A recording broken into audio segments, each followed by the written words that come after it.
Good day, this is Mr. Max. I'm doing paper 1 for Erongo region for the AS level, advanced subsidiary level. So this is a 2-hour paper, 75 marks.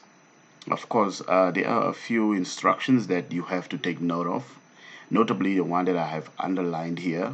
Remember, all of them are equally important, but this one I find to be very important that you don't forget. They say that when you are answering questions and the degree of accuracy is not specified in the question, and if the answer is not exact, and they don't require the answer to be exact, give the answer to 3 significant figures. If you are working with angle sizes, and if it's in degrees, you will have them to 1 decimal place, but if it's in radians, give angle sizes to 1 decimal place.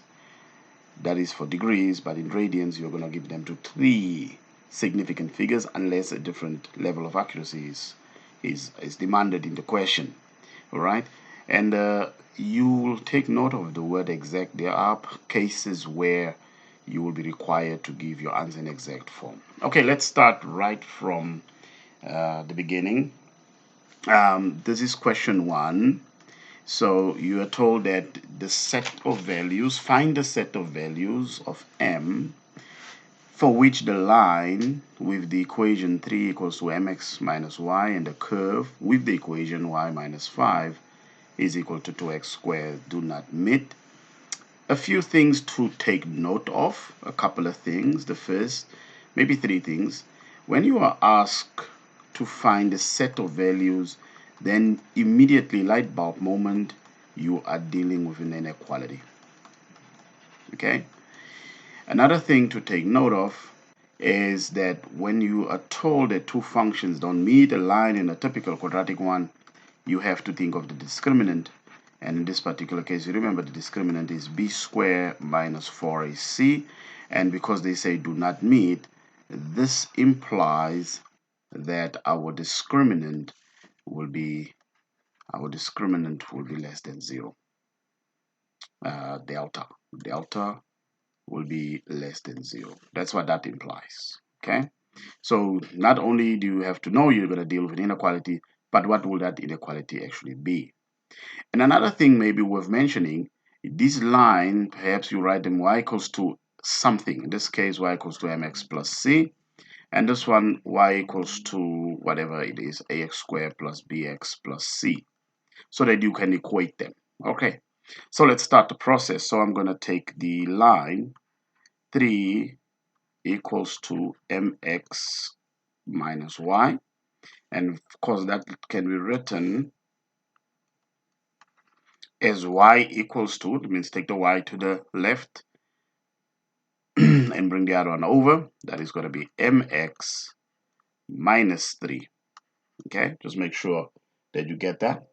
And if you look at the other one, which is given as y minus 5 is equal to 2x squared, perhaps you can rewrite this one as y equals 2x squared plus 5. So you are going to equate them so that they can be in standard form, and then obviously you're gonna have to then sort of pull out your b value or a value and substitute into that. So this is going to be 2x squared plus 5 is equal to mx minus 3.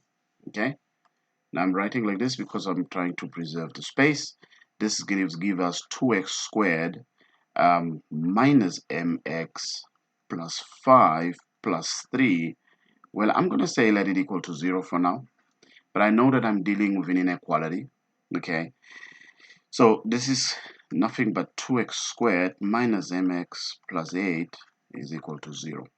Okay, now it's important that you know that we are going to be dealing with an inequality. So using our determinant, our value of b is negative m squared minus 4. Our value of a is 2.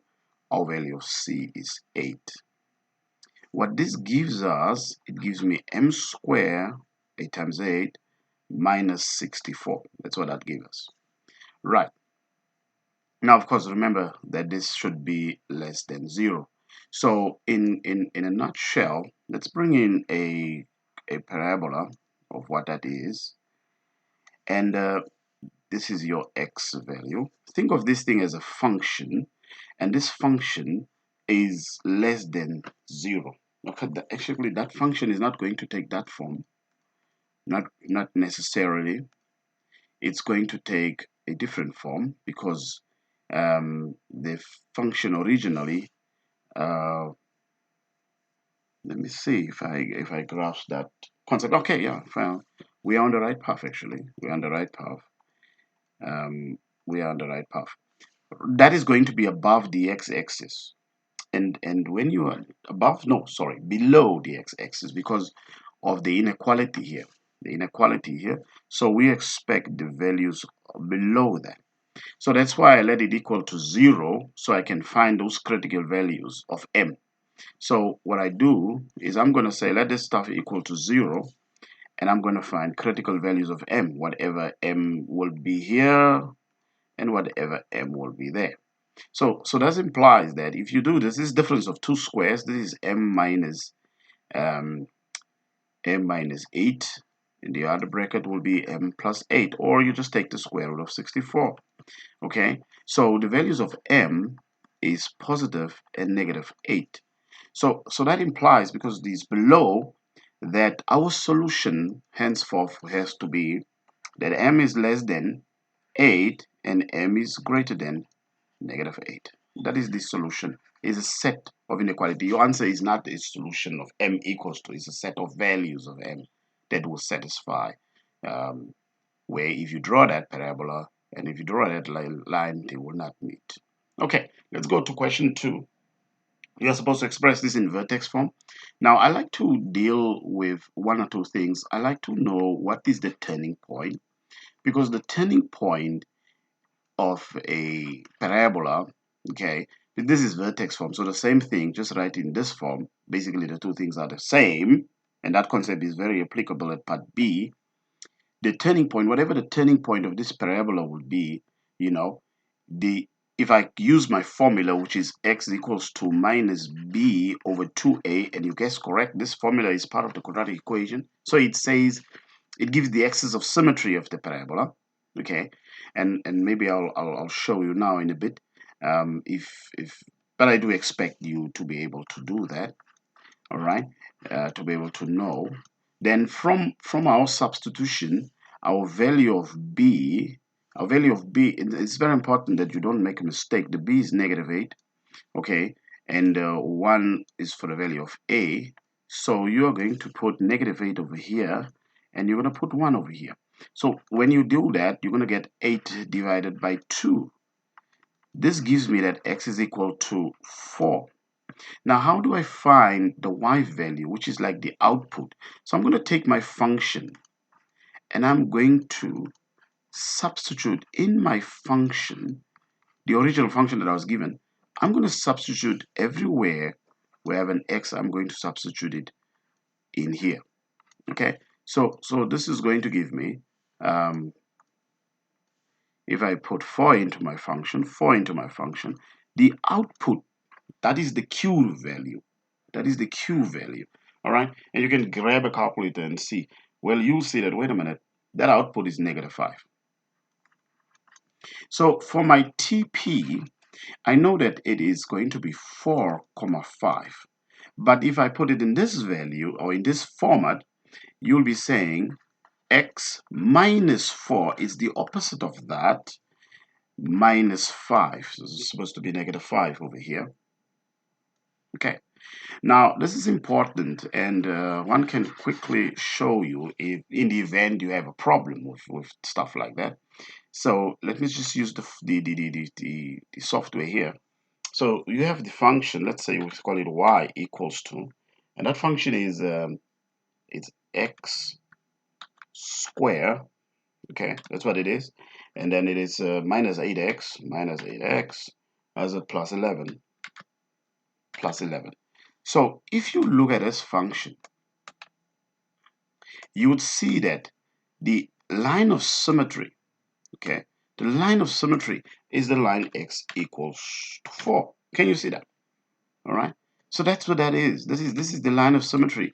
So the graph has been rotated, has been sort of translated 4 units to the right side. The y value, if I now take that value of x, which was 4, and I substitute it into this function, into this function, okay, you just change it to red so you can see. When I substitute that into what I did there, I got my -5 as my output. That is this 4 comma 5. This is the turning point that I'm talking about. But if you write it in vertex form, you're not going to write +4. You're going to write -4. Okay, that's the little thing that you should know. Right, now they say, hence find the exact solution of this. So the moment, if I was to go back and I use my drafts, right, what you have here, I've got some function on the left is equal to 1. That 1 that I see there, that is like y equals to 1.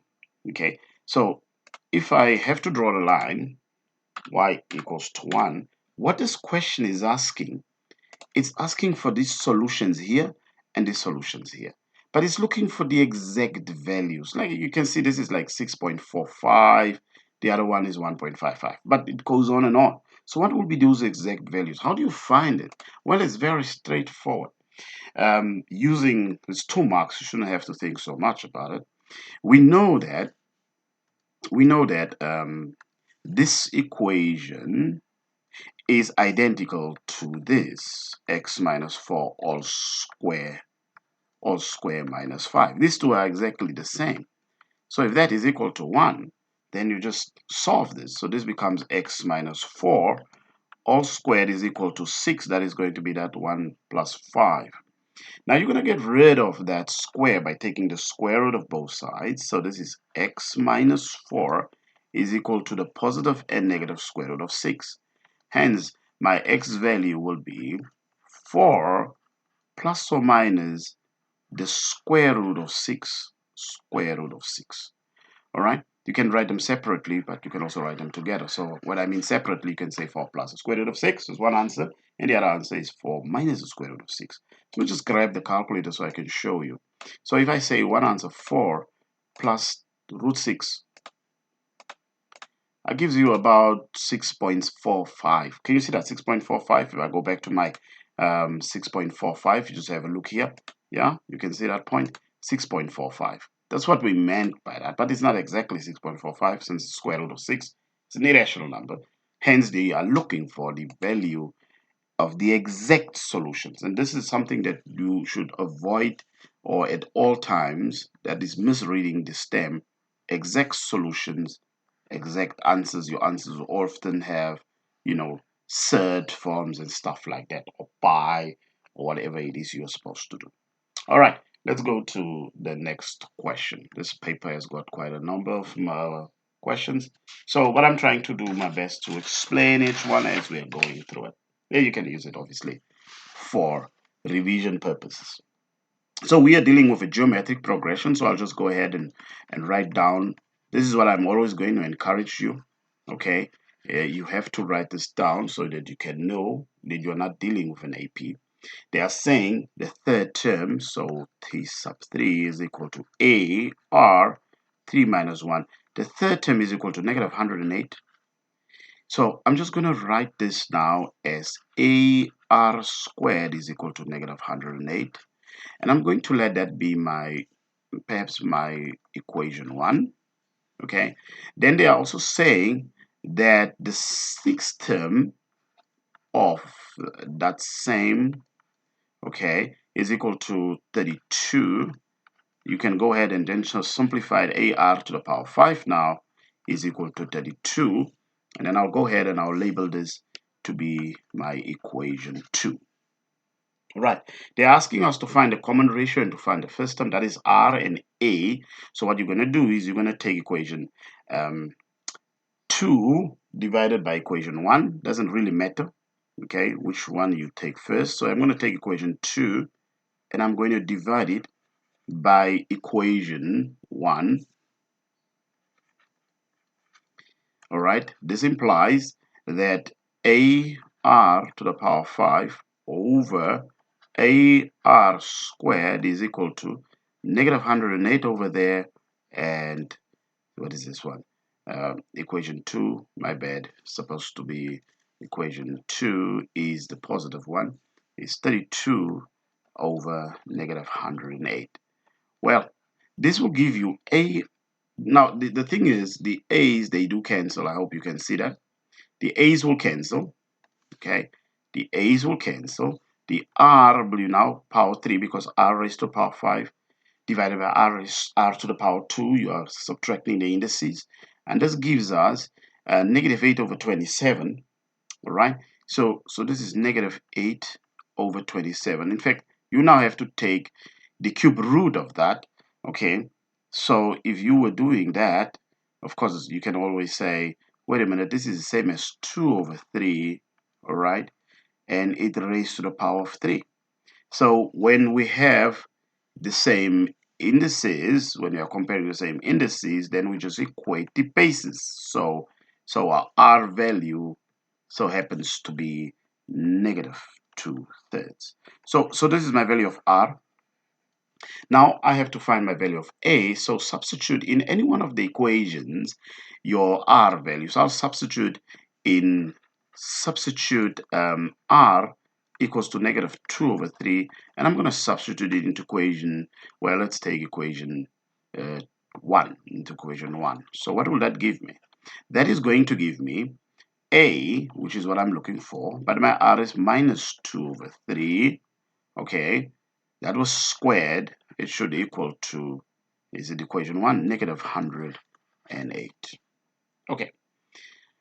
Right, to isolate the A over here, this is nothing but 4 over 9, that is A. The 4 over 9 comes from negative 2 over 3 all squared. So in a nutshell, then A would be negative 108 multiplied by the inverse, the reciprocal of this one, that should give you the value of A. All right, so my A value will be nothing but negative 243. Okay, so those are the solutions, and then you can just rewrite them nicely, and so you can show the examiner that the value of A is this and the value of R is that. All right, the sum to infinity. Now you should know the formula. The formula for sum to infinity is all of this. Now I did include within this paper, because I've seen it wasn't there, but I did include within the paper the formula sheet, and you will find this in your formula sheet that is being provided to you. All right, so let me just scroll down to that. Okay, I'm just going to scroll down to that where I included a formula sheet. So you'll see here there's a formula sheet on mensuration, and I added one or two for this paper because I'm going to be using this in one of the questions, and I like to do that too, finding the area segment when I deal with with circular trig, okay, or yeah, circular measures. And then I also, the one that I said, the sum to infinity, I didn't know, did we pass it, or are they giving you? Let's see. Sum to infinity is over here. Can you see that? So you are given those formula. You can't make a mistake because it is attached within your formula sheet. Sum to infinity is over there. All right. There we go. Right. So let's just go back to the question then. Right. So it says calculate the sum to infinity. So it's just a substitution problem, really, because you have your A, you have your R. So it's going to be our A, which is negative 243, all over 1. And our R, if we have to go back, our R was negative 2/3. Negative 2/3. Well, don't give yourselves a headache. Just go ahead and punch this within your calculator, okay? You get negative 145.8. Okay, you can give it like in so many forms, right? You can give it in so many forms. So that is the solution. when I say so many forms, you can give it as a mixed number, you can give it as an improper fraction, okay? So improper fraction, things like negative 729 over 5, for example, or you can give it as negative 145 and 0.8 is what? 4 over 5. All of these are equivalent, values of the sum to infinity. Okay, let's go to the next question. So what I like to do, this question deals with binomial expansion, and a lot of times because you're doing it so early within the year, people tend to forget. Just break the problem down in simpler terms. Okay, this is the general term or the general the rule or the general term. So R being, I hope you still remember. You have n choose R. Okay, you have A, then you have n minus R and B to the R. I probably also included this in the paper below, but you'll find this, so many ways to do this. Okay, let me just show you. Well, you can use your formula sheet wisely. The thing is, the formula sheet is just for you to just make sure that you didn't get something wrong, but you should know this formula, in reality. Okay, so obviously here I left out something, so let me just correct this one over here. So maybe just rewrite it myself as A, the general term. Then I have n choose R over here, n choose R. You can write it in this form, right? That is the formula that you're going to have. Remember that you have got, this works for A plus B raised to the power n. Ax plus B raised to the power n. Okay, so you have to be able to choose your A, you have to be able to choose your B. Now, having said that, the moment I'm asked to find, number of terms. So like the first term will be, t0 plus 1, okay, where I have 5 choose 0. So always open 3 brackets. The second term, it is t1 plus 1. That will be the second term. Always open 3 brackets. The third term will be t, okay, that is 2 plus 1, they should correlate. Open 3 brackets.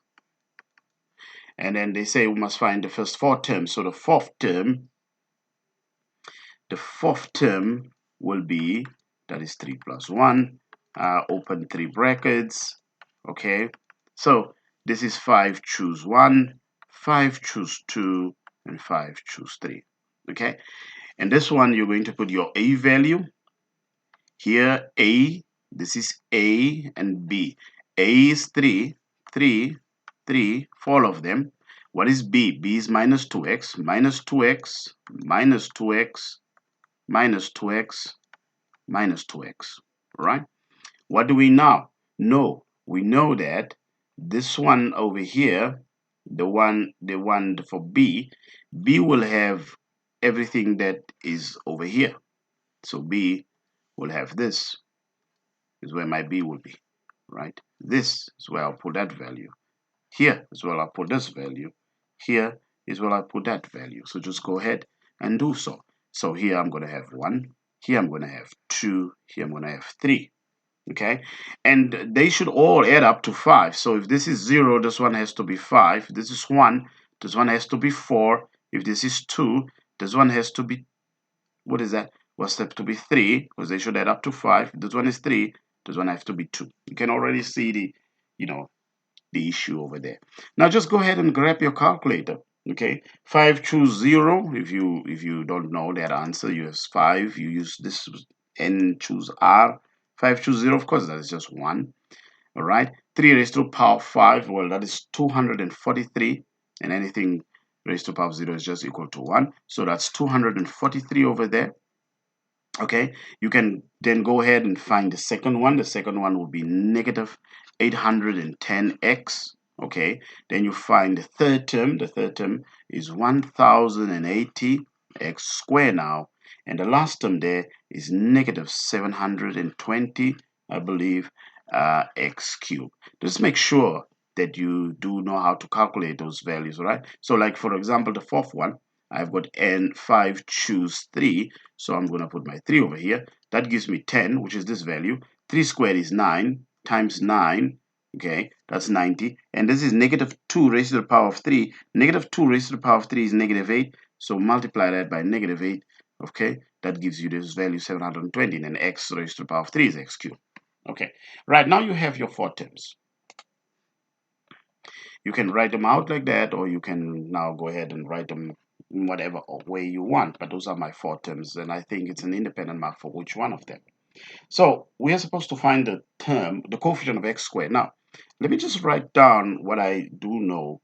I know that, first, I know that 4 plus x squared, if I have to multiply that binomial, and by now I expect you to know how to multiply. First one squared, last one squared, double the stuff. 4x plus 4x, that is 8x plus x squared. What else do I know? From my work before, I know that this one gave me 243 plus, actually the second term is a negative, okay? You can really go and go check second term. Let me just write them over here, okay? First 4 terms is 243 minus 810x plus 1080 x squared minus 720 x cubed, and so on and so on. You got it? Right. So I'm just going to rewrite those same things over here.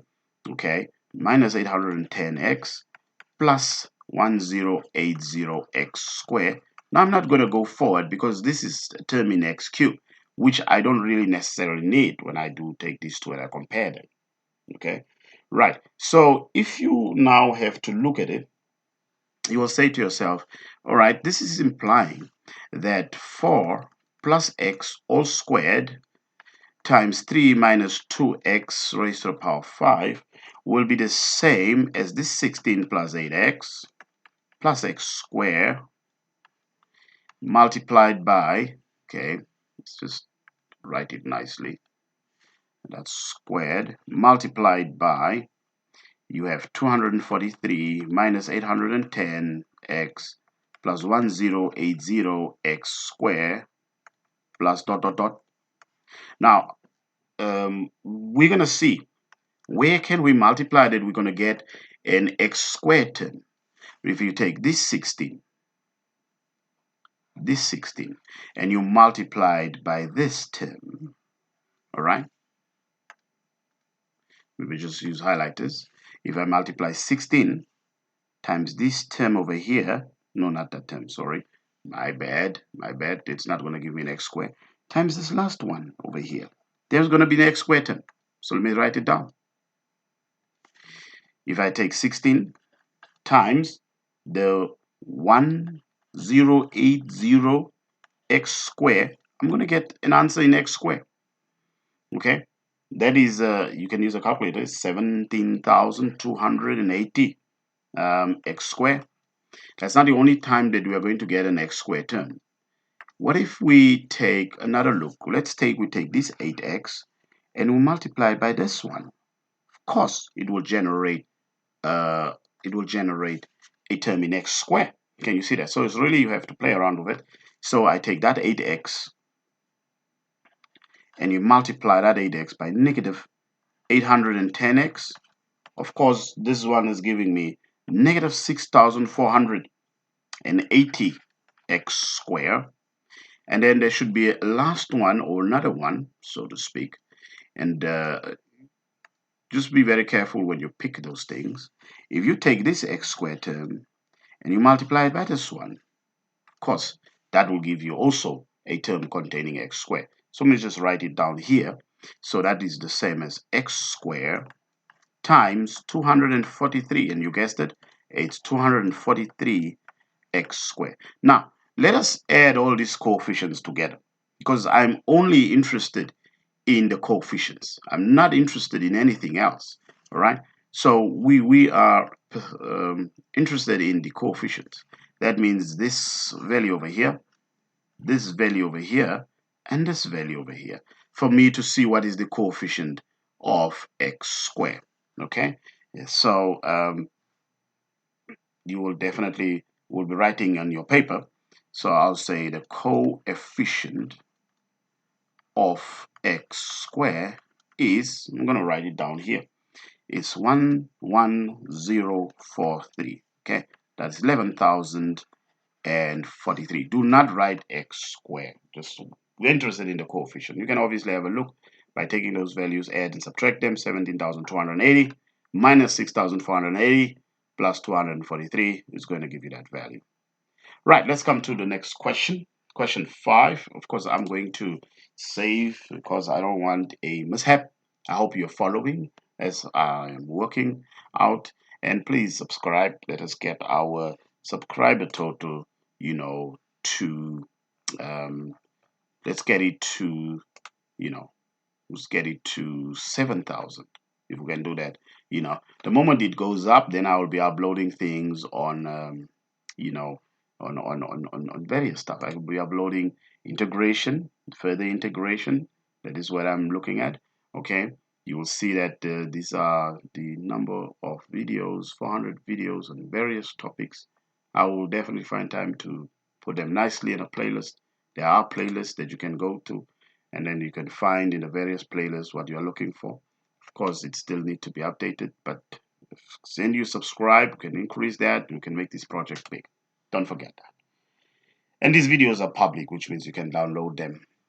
Now, you are given two functions. The function f is given and the function g is given. First, you have to find the composition of this. So to do composite function is basically something that you have learned in lower grades, like grade 11.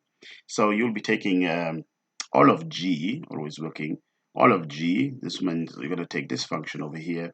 Let's just take this. All of g, which is this function, and you're going to replace it into where you have a x in that other function. Okay, so that's fg of x will be 1/2, and in here you're gonna have g of x, right, minus 2. That's what I meant by taking that function there. Right, so let's then substitute as a half. What is g of x? Well, g of x is nothing but 4 plus x minus 1/2 of x squared, all right, minus 2. And it cleans up nicely. It's supposed to clean up nicely. 2/2 of 4 is 2 plus x over 2 minus 1 over 4 x squared, okay, minus 2. The 2's cancel. You are left with x over 2 minus 1 over 4 x squared. Okay, so this is fg of x. Okay, this is fg of x. I just want to rewrite that too nicely. Okay, so this is, because there are two parts to this question. Okay, fg of x. They are saying find that expression. We did that. Now we have to find the range. So to find the range, it will be better if you can write this in vertex form, right? In vertex form. So that means because you don't have time to sketch that, right? But it will be nice if you can write it in vertex form. So I'm going to talk about the turning point again. So in vertex form, if I was to take out -1/4 as actually you can go ahead and rewrite this. So I would like to rewrite this as, it's -1 over 4x squared plus x over 2. That's what it is, right? And if I was now to go ahead and take out the negative there, so these are the same things. So if I take out -1 over 4, I'll be left with x squared. Negative and then positive is negative. And a half, there's a half, right? You say a half, 1 over 2. If you divide that by 1 over 4, you're going to left with 2, because, quarter goes in there too. So that's 2x. So far, so good.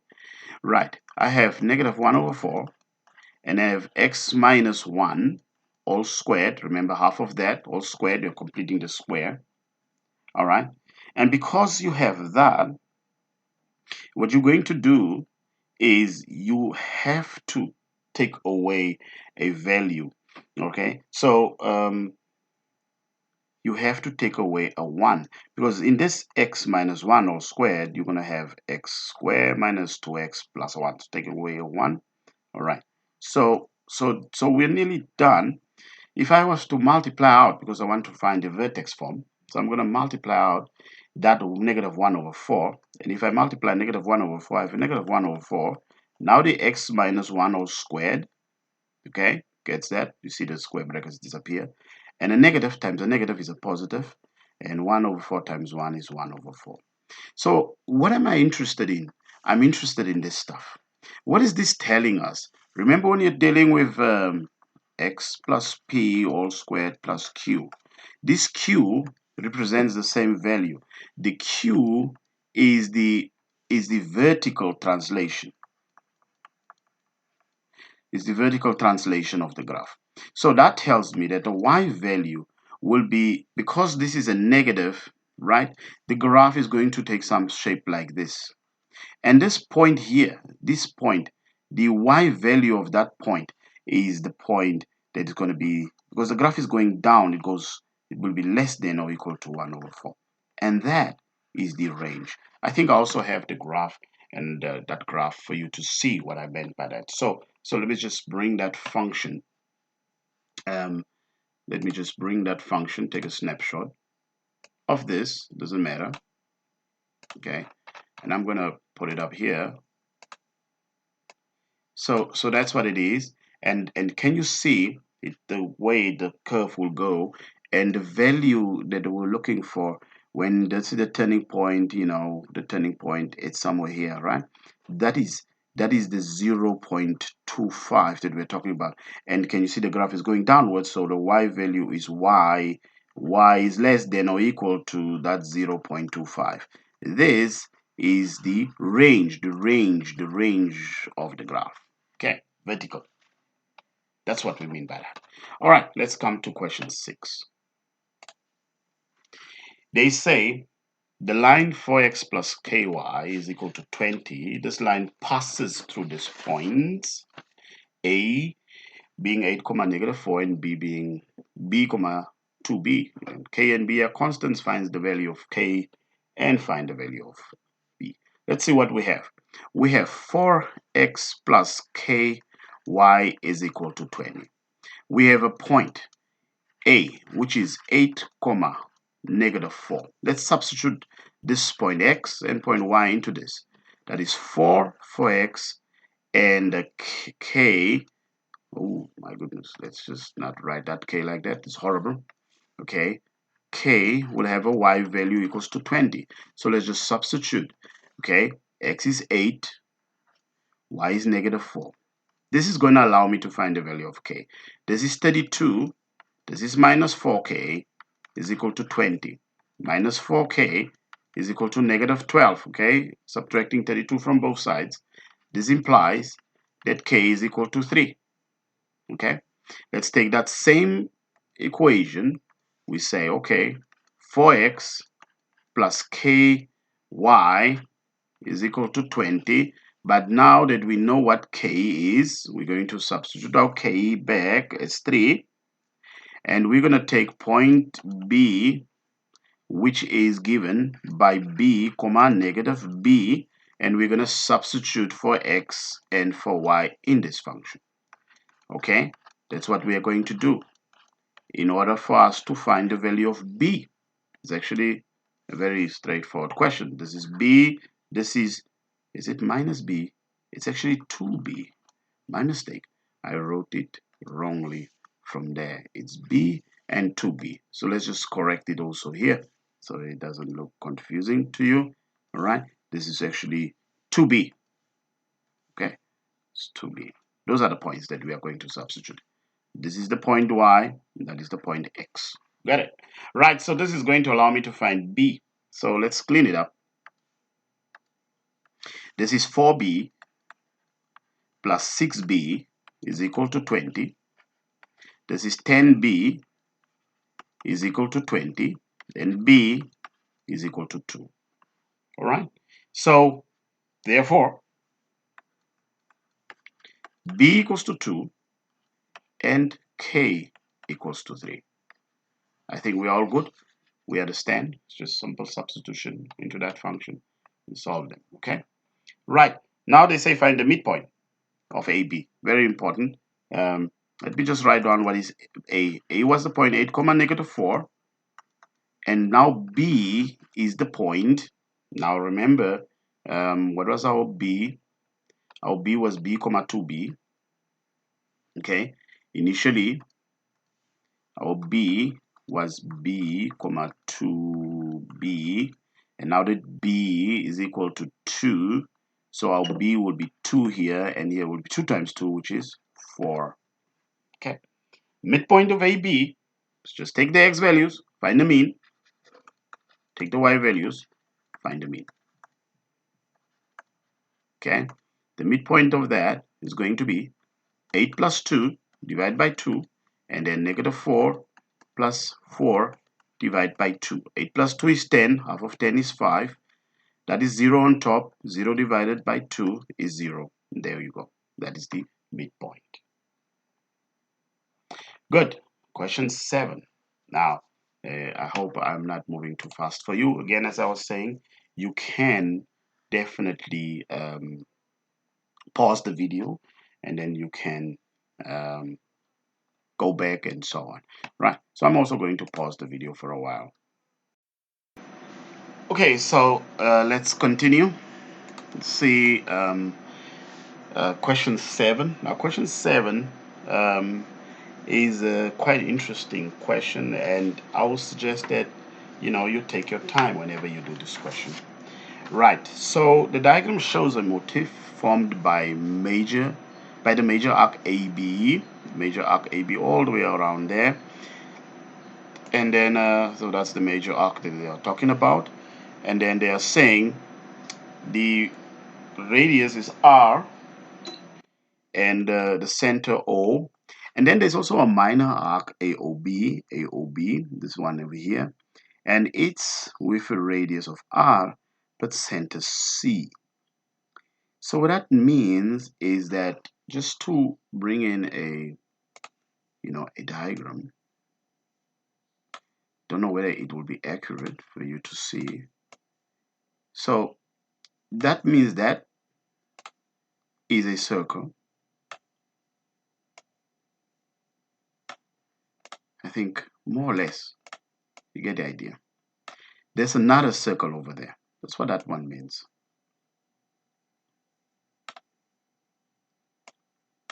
And this circle has a center of C. Can you see that? Right? So that's what that implies. So you have a circle overlapping with another one.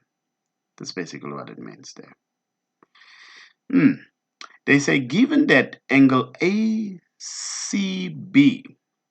is equal to K pi radians, state the value of K.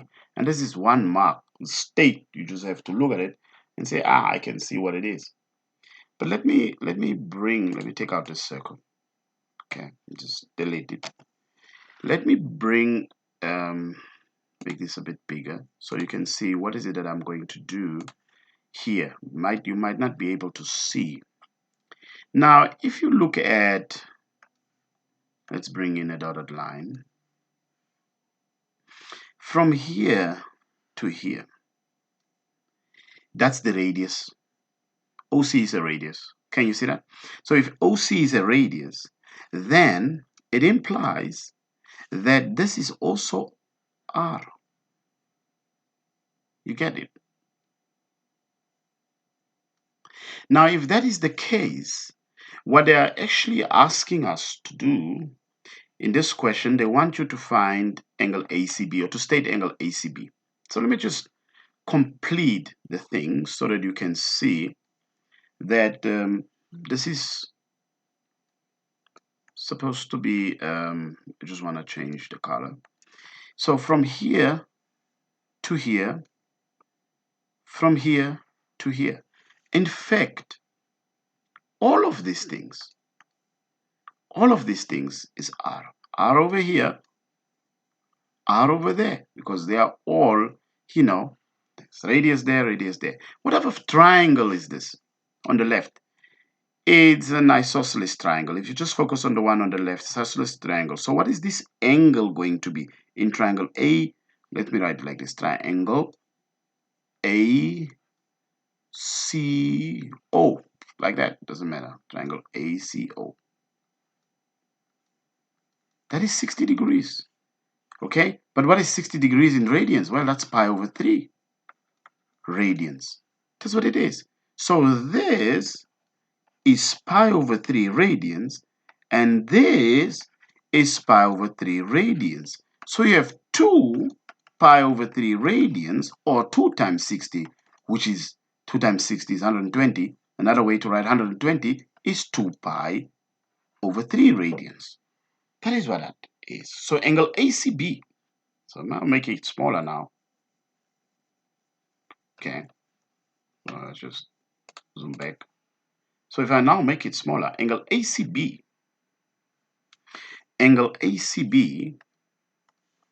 they are saying angle ACB is equal to K times pi, which in my case, it is 2 over 3 pi. Can you see that? So it is 2 over 3 pi. So, therefore, K is nothing but 2 over 3. Right, I hope you got it as you were looking at it. They say find the perimeter of the shaded motif in terms of pi and r. So it's also 1 mark, but I'm going to take some time to explain that. Now I'm going to take away this stuff here because it could be a little bit tricky. Okay, so let me just take away all this work, and I could have left that, it doesn't matter, but you do have access to the video, so you can always go back and check. So the thing that I want to do is they are saying we should find, so I'm going to take away that one as well.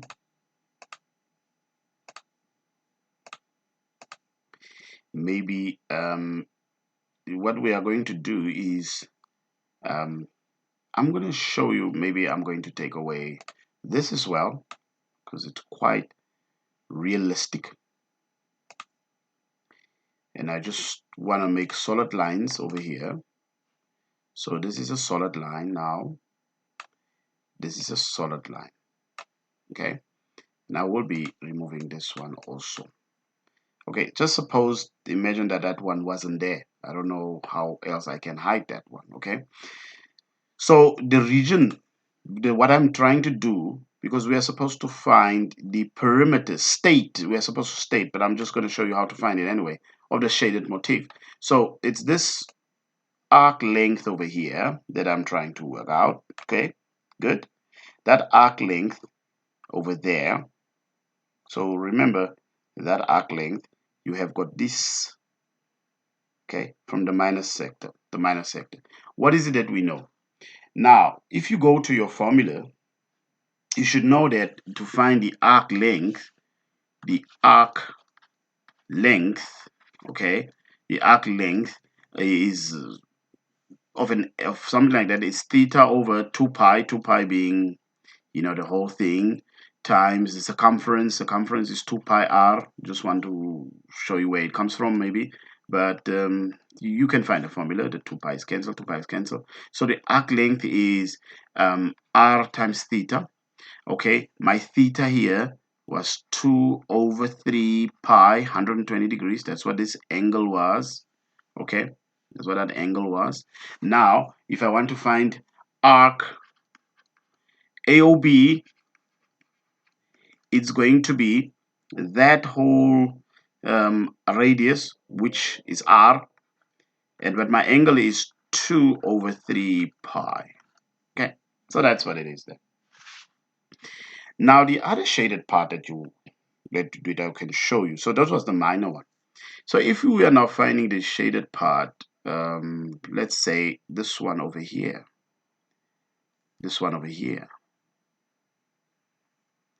This one over here is being subtended by a different, um, totally different, because you have to look at the sector over here. Remember what I said, if I brought the other circle back, okay? Let me just bring that other circle back.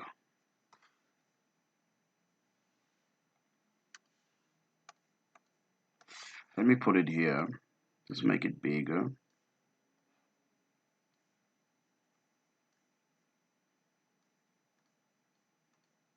Okay. Right, something like so. Let's say we work something like so. Now, you do see that this is what I want to come back to here. I want to come back to here, or something that I want to do. Right. If you look at this arc, or this sector, the one that I have on the inside there. Now, the way to find that sector length, because it's part of a whole circle. Can you see that? Right. So from here all the way to there, that is actually what creates that. Okay. So if I have to find this distance, which I got it there. Right. Now I'm looking to find this other distance all the way up to there. Now, to find that one over there, the angle that comes into play now, this is what I wanted to show you. The angle that comes into play is this angle all the way over here. And that angle, you find it by saying, okay, 2 pi minus 2 over 3 pi. Because it's like, this is 120. Remember, this is 120 degrees. So this is like 240 degrees, okay?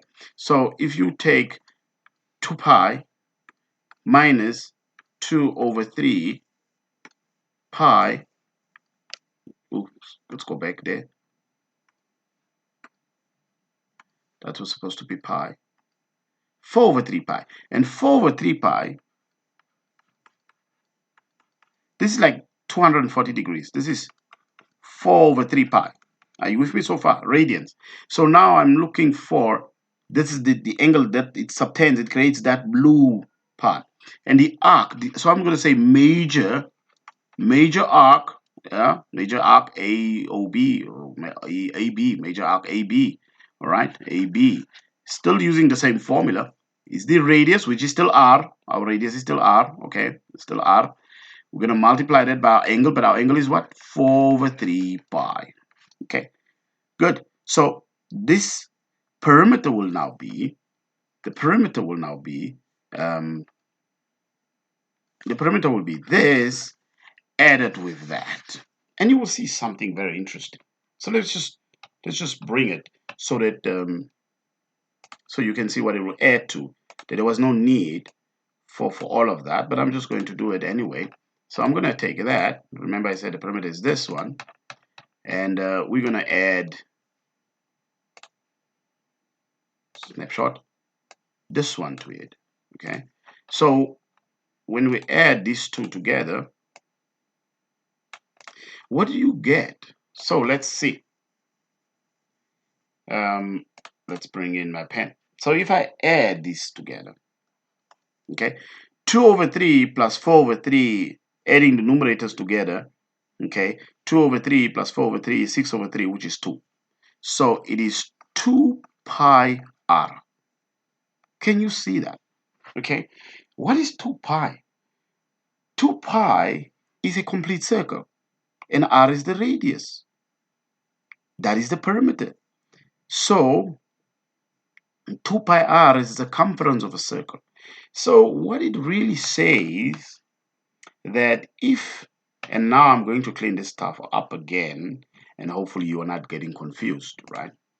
So if, let's remove all of this, okay, all of this, and leave it the way it was, and even the blue part over there, everything. So if I was to take this chunk, this little teeny bitty, if I was to take this, right, and if I was to bring it over, course, it will not be 100% clear. Can you see that? That part that has been cut out, let's go back there. So let's suppose that was like something like that.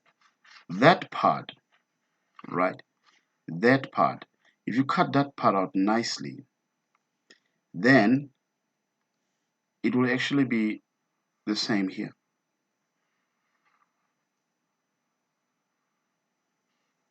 That's what we are saying.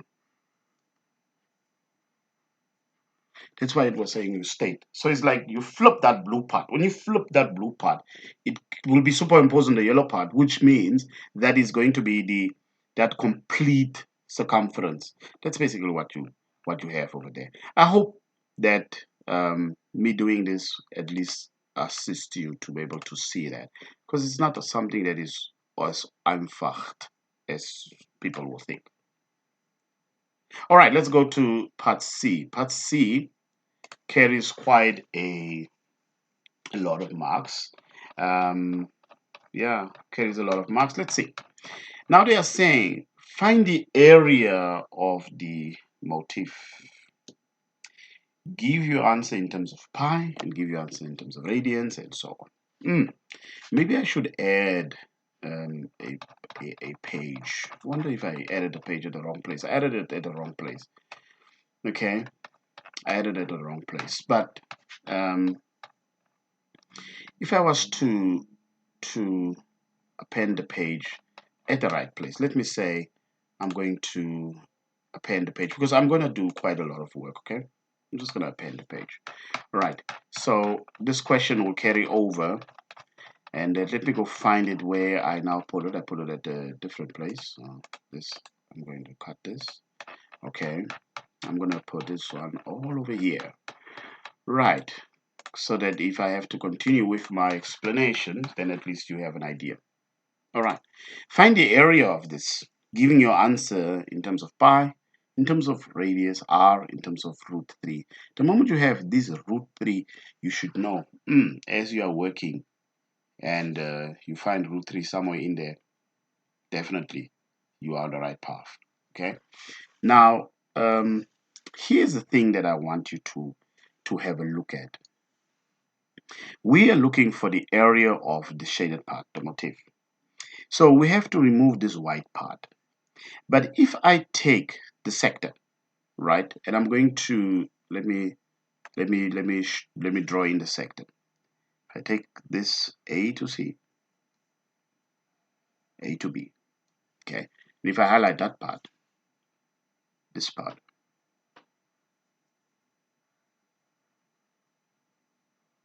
this is a sector, right? This is a sector. Okay, so let's take that part first. What was the angle here? I hope you still remember. It was 60 degrees or 2 pi. It was 2 over 3 pi rather. That's what that angle was. Right. How do you find the area of that sector? So I'm going to say yellow. Okay. Might not come out nicely if you are doing this. The formula is provided in your formula sheet. Okay. But the area of a circle is given by pi r squared. So the area of a sector will be some part of a circle over now pi. Let's not use 360. Let's use 2 pi. When you cancel the pi's are canceling, then you are left with 1 over 2 theta r squared. This is the formula to calculate, okay, sector. It's provided, as I said. So for this particular sector, area of sector AOB, it's a half, but my angle is 2 over 3 pi times r squared. Let's just clean this up. This is going to be the 2's cancel, okay? So this is going to be pi, the 2's cancel, so that is pi over 3 r squared. This is this yellow part, okay? Hopefully you get it so that you can see where is it that I'm going to go with that. Now, There's another part that I want you to see over here, and this is this little region that is over there. Okay, that maybe I should just use a, because I don't want the things to overlap. This region, just zoom it. See Daisy? Let's zoom it again. Okay, let's move it to the side. So I'm talking about this region here.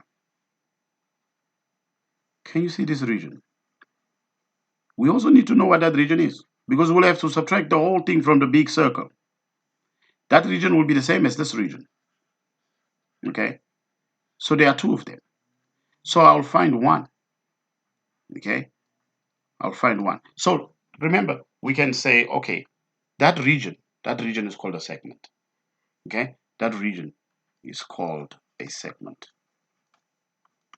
And I would like to see how do one calculate the area of that segment. Does that make sense to you? Okay. So before I work the segment, let's just bring in then also another important thing. Area of full circle, if I have to say so. The area of a circle is pi r squared. That's what I have. Okay. The radius is r, so the area of the whole circle is pi r squared. Okay. So I'll be taking that sector, that yellow part. I must take those two blue parts away from the red part. Does that make sense to you?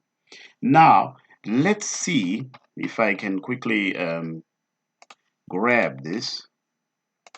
It will still continue perhaps, all right? And I'm just going to paste it here. So the reason why I'm doing that is I want to show you that in order for us to find that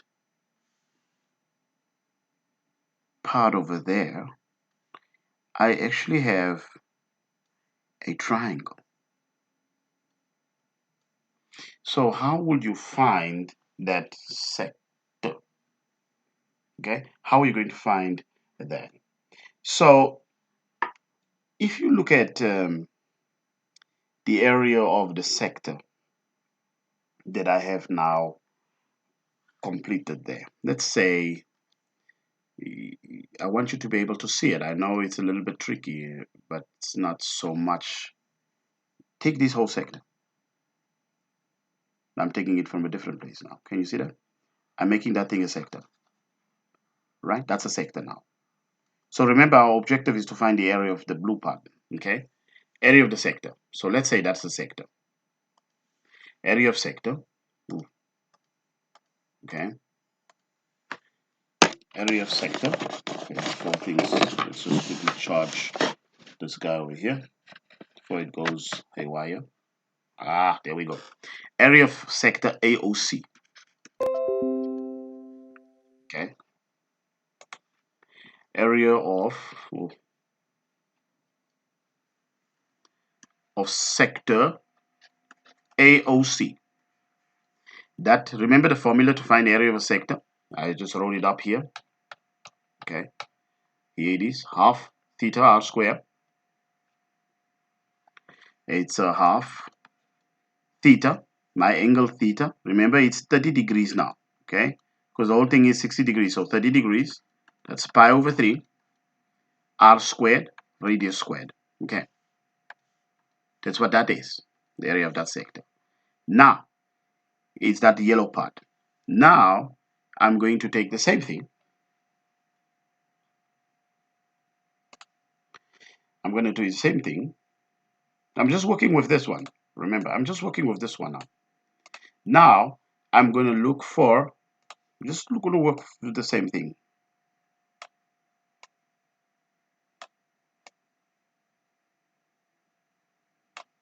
Right over. Just hold on. Just hold on. This thing is moving, you know. This is the one that I'm now looking for. That's what I'm looking for. But now I'm going to take the area of the triangle. In fact, let me remove that. Let's make the triangle inside.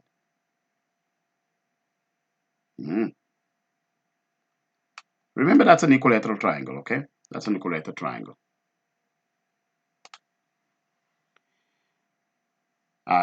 Let's bring in, what do we know? We know this is R, it's an equilateral triangle as I was saying. And if I want to calculate the area of this triangle, I can make my angle here. Area of triangle AOC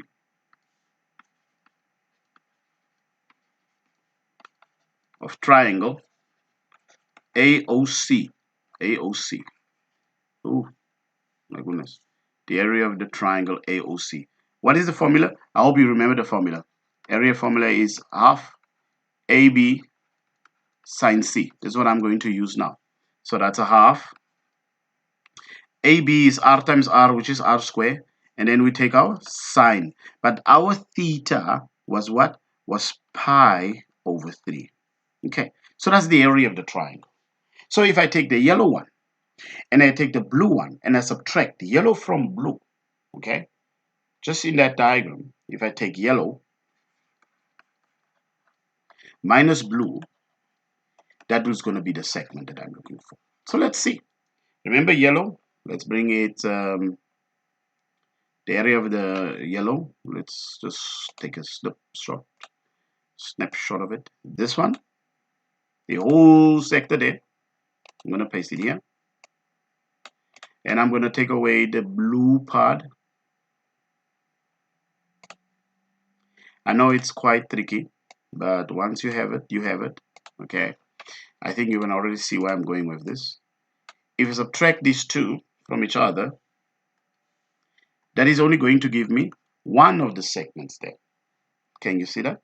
If you take these two, that's going to give me that segment there, that little region that is over here. That is what I'm now doing to find that. But remember, there will be two of them. So eventually, let's just find one.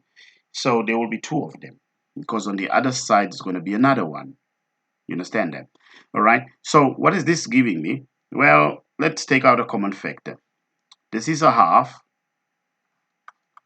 R squared, and inside I have got pi over 3 minus sine of pi over 3.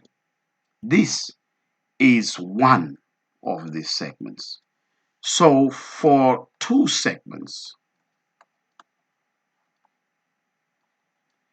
I will multiply this answer. All of this answer, I will multiply it by 2. And it's not a problem because the 2 just cancel. So, area of the segment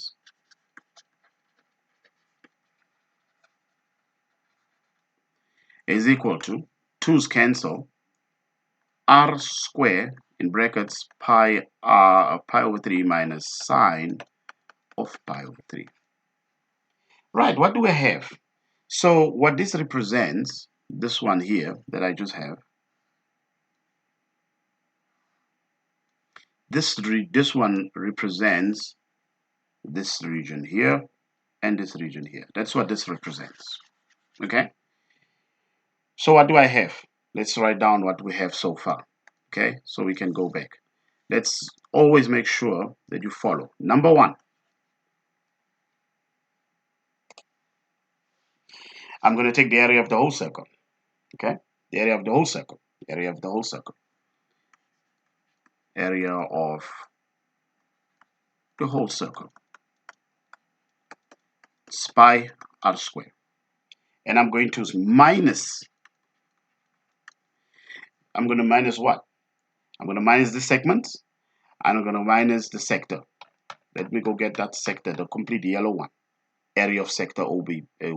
Let's say that sector. Okay. Minus this. Okay. Minus that. What else am I going to minus? I'm also going to minus the area of this blue one that I've just calculated now. Area of the segments.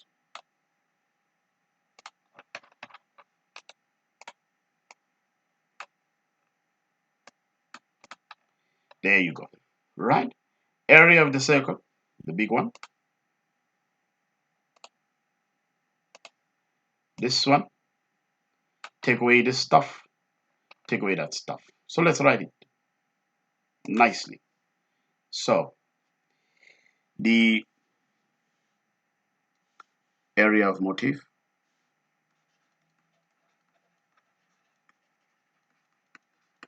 equals pi r square minus, okay, first one, pi r square minus pi over 3 r square, pi over 3 r square, whole sector, pi over 3, oh goodness, r square,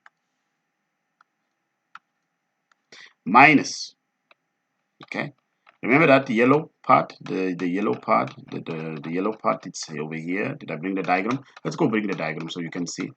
Remember that yellow part that I'm talking about, but it's still going to be these blue ones that I'm going to take away, right? That I've calculated over here in blue. So minus r square pi over 3. Now sine, I can calculate it on, make sure your calculator is in radian mode. So let's go to radians. Radian is 4 here. So the sine of pi over 3, if you forgot, okay, sine of pi over 3 is root 3 over 2. Root 3 over 2. So far so good. In fact, that has already gave me the answer, but I can actually, you know, just bring in a bit of algebra there, okay, and sort of distribute and see what I have, right? So I'm going to distribute here and I'm going to distribute there, okay? So it's pi r square minus pi over 3 r square. Actually, I can finish this one to see what it is. Minus pi over 3 r square, and a negative is plus root 3 over 2 r square. Now, all of these things have got, you know, a very interesting way of calculating. This is 1, which is the same as 3 over 3. So if I take this, subtract there, I'm going to get 2 over 3 pi r square. This is what these two give me. Minus, of course, this 2 over here, minus pi, here we go again, minus pi over 3 r square plus root 3 over 2 r square. So let's just add a page, append a page. It took me a while to explain this because I was on that route, so, you know, I just decided to stick with it. So these two give me this, all right? Give me this. Now these two are going to give me, that's 2 over 3 minus 3 over 3. 2 minus 3, 2 minus 3, okay? Now there's no pi there, so they are not like terms, okay? In fact, let me just see. Yeah, because this pi. Good, my gracious me. So that's minus 3 over 3. 2 minus 3 is negative, is it? Is it negative? Am I getting a negative pi over 3? Okay, that's 2 minus 3 over, no, here we go, Mr. Mix, and fractions, 2 minus 1. You just, the coefficient here is just 1. 2 minus 1 is nothing but pi over 3 r square, there we go, plus root 3 over 2 r square. I think that's our answer, right? This is our solution. And you can obviously, if you decide there, I'm going to take away the r square, take out the common factor, you can say, okay, r square, that's going to be pi over 3 plus root 3 over 2. Same thing. Same thing. Okay. There's a lot of marks, this question, a lot of work that goes in it. And I would say, you know, put the effort in, divide the things into different diagrams and such until you can be able to find the answer. Okay, so I did quite a lot. It took me a long time because I'm explaining and I'm also, you know, grabbing the diagrams to make it much easier, but you should be able to see that. sometimes we say state, and it would not have been so easy to see. That is why I took that approach, and I hope it helped you in solving this question. The video might take very long to complete, okay, but at least you are getting to see. Don't forget to subscribe to the channel as well. Right, let's come to question 8. Diagrams. The diagram shows the graphs of y equals to a sine x and y equals to b cosine of x. And then they say x is an angle between 0 and 360 degrees. Determine the values of a and b. Well, determine is a decision that you must make, or a conclusion that you need to make, but from something that you should know. Of course, some people say, but I can see that a is there, a is 3, and someone will say b is 2, in fact, okay? So that's the amplitude, you know. How do you find the amplitude? So let's take this graph. It goes between 3 and -3. So we're going to take the absolute value of the maximum minus the minimum, and we're going to divide that answer by 2. So the maximum here is 3 minus -3, okay? And if you divide it by 2, then that's going to give you 6 on top. Half of 6 is 3, and that value will be equals to nothing but 3. Okay, so you can apply that in both. Okay, but our A is 3 and our B will be 2. This is something that you can determine very quickly. Okay, hope that makes sense. Solve the equation. Right, so what is our A value? Our A is 3 sine of x is equal to our B is 2 cosine of x. And then I said we're supposed to solve this equation. Change this so that it can become tangent. So divide by cosine of x on both sides. And if you do so, you are going to be left with 3. And sine x over cos x is tangent. So that's 3 tangent of x is equal to 2. Because that is just going to be 1. Cosine x divided by cosine x is 1. Then the tangent of x is going to equal to 2 over 3. At which case, we are going to find the angle, which is going to be our one answer. So in the first quadrant, because they say, you know, between 0 and 360, so there are 2 solutions. In fact, you can go to your graph and you can see it. What we are looking for is we're looking for this part, okay? So we're looking for that. That is in this first quadrant. That's what we refer to. You can see the first quadrant is from 0 to 90, and the tangent, that graph is positive because it's above that. And then you will see another point where they intersect. This is in the where? The points where they intersect, that's the first. So this one is the first quadrant. This one is the second quadrant. And this one is the third quadrant. And tangent is positive in the third quadrant. So we are looking for an angle here, you know, more than 180. So something 200, somewhere there. Okay, because this is 270. So we definitely have to more or less what we're looking for. So an angle that is 200 and something, an angle that is here like in the 30s, that is what we are calculating. Those 2 values. Right. So when I use my calculator like this and I say find the inverse tangent, okay, of that. So I'm going to write that on the next page, but let's bring the calculator back. And this is in degrees, so make sure your calculator, you'll have to go back and forth, you know, and change as you look at the question. So make sure that you don't get caught in stuff like that. The inverse tan or arctan of 2 over 3. What do we get? We get 33 point something, like what I was saying to you. Capture the screen. All right.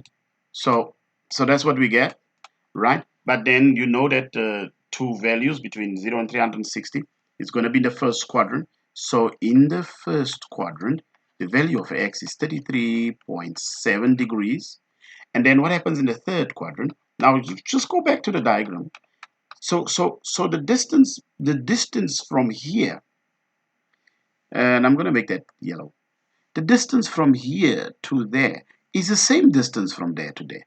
But we are not at the same place of 30 something. So it must be that 30 something that we got, 33.7.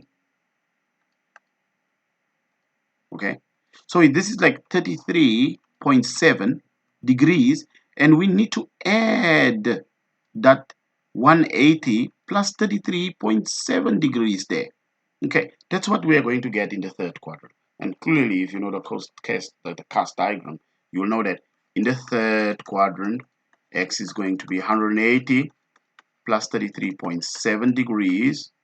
Okay, just add 180 there. Okay, that is 213.7. 213.7 degrees. All of this to one decimal place as mentioned, right in the beginning. Okay, so x equals to 33.7 degrees and 213.7 degrees. This is the solution, okay? Because the reason why I'm adding that 213 is because the domain that we are given. And it's important that you see that, okay? So what is the domain? The domain is from 0 to 360. Just trying to take the domain, okay? Be very specific. They say find the value, solve that equation for that, okay? It's not double angles and stuff like that. So yeah, so that domain, we have those two solutions, okay? So this was our given domain. Therefore, we have two solutions. Hope that makes sense. Question 9. Right, so you have a question on vectors, 3D vectors as it is. And again, I expect you to have covered this one over here without having too much of an issue. Okay, so what do we know? They are saying the diagram shows a pyramid OABCD, horizontal rectangular base OABC. The sides OA and AB have lengths of 8 units respectively. The point E on AOB is such that OE is equal to 2 units. The point D of the pyramid is 7 units vertically above E, that's a K value. And then you have base unit vectors I, J, and K. They are unit vectors, so I'm going to put a hat on top of them. And they are parallel to OA, OC, and ED respectively. Okay, we are supposed to show what OE is. Now, before one look at what OE is, that means we need to know from here to there. Okay, so I'm interested in the whole of OB. What is OB? Okay, so using our base vectors, OB is the same as going OA plus AB. Are you with me so far? Okay, that's the direction. Think of it as a direction. What is that in terms of you using our base, our base vectors? It's 8I plus 6J. Does that make sense to you? Right. The next thing that I'm really interested in, because we're looking for OE. OE represents some fraction. It's 2 something of that line that I've highlighted. I repeat, OE represents 2 something of the distance of OB. The keyword is distance. So let's calculate the distance of OB. So the distance of OB, okay, you might have, books where there's only one of those, not double, but I like to use this one. There's a reason, okay, is you use Pythagoras, remember, and you can just do that as well. So that's going to be 100, and the square root of 100 is nothing but 10. So OB is 10 units. This implies that OE is 2/10 of what OB was, but the length of that, okay? The length was where I needed to use that 2/10. So that's 2/10. What is OB? OB is here. OB is here, not the OB that people are drinking, okay? In terms of base units, is 8I plus 6 in the J direction. Okay, so we're just going to multiply out and see if we are getting to the same answer. So when you do this little bit, remember this is like 0.2, okay, and if you multiply 0.2 times 8, of course, you can grab your calculator, okay, it's 105 or 0.2 times 8, that gives you 1.6, so this is 1.6i, and then if you do the same, you take 0.2 or 0.2, you multiply it by 6, okay, you get 1.2, so that's 1.2 in the J direction. This is obviously what they wanted us to prove, okay, so this is what we have established from that. Just want to bring this in nicely. Okay, we have proven part A, so no problem, we can go to the next question. Oh, I see that I have done stuff there. I thought that I would probably will continue to use, but I have another space there for a whopping 7 marks. Scalar product, they say use the scalar product to calculate angle BDO. Let's bring the diagram. Let's bring the diagram.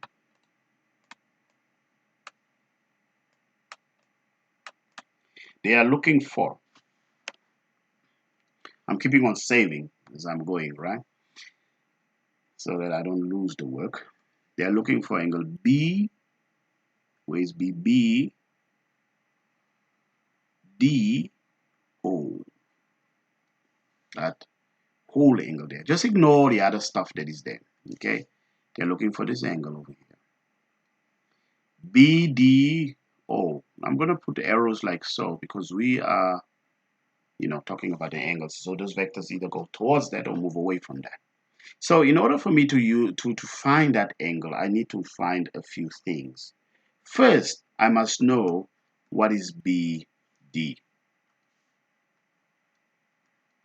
Okay? And then I also have to know what is OD because I will be taking their magnitudes, their distances, their lengths.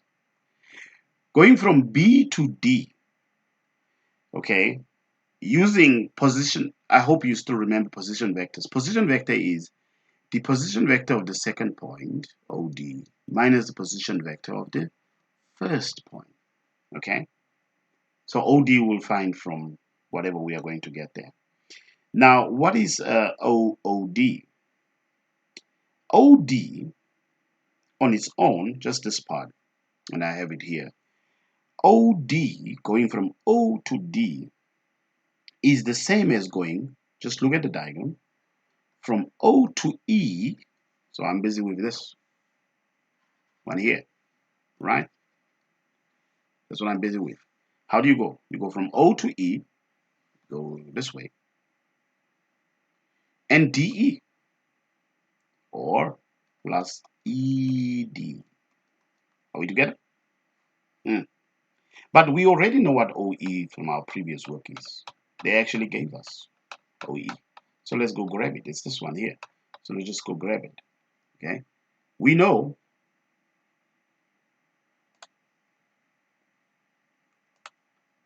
OE is over here. Also bring it. Bring it down, bring it down, bring it down. This is OE. Okay, so we know what OE is. What is ED? Now ED is nothing but 7 up. There's no X, I direction, there's no J direction. It's just K direction. How many units vertically upwards? 7K. So ED is equal to ED is equal to 7K. So to sum all of them up, OD will be 1.6 I plus 1.2 J plus 7K. This is OD. All right. Okay. We now have to calculate BD. Remember, this just gave me OD. All these things I did was OD, which I will be using, okay? Because I need to know, I need to know BD, I need to know BD, I need to know OD, okay, and then I have to take their lengths, okay. So OD, by the way, I hope you still remember what was OB, okay, but we can see it from there. OD is that whole thing that I wrote down. Is this one over here?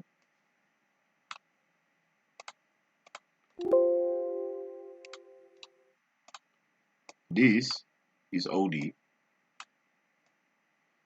okay, and what is OB? Minus, I'm going to put brackets, O to B is 8I plus 6J. So we'll have to subtract in order for us to see what is it that we are getting. Right, if we do that,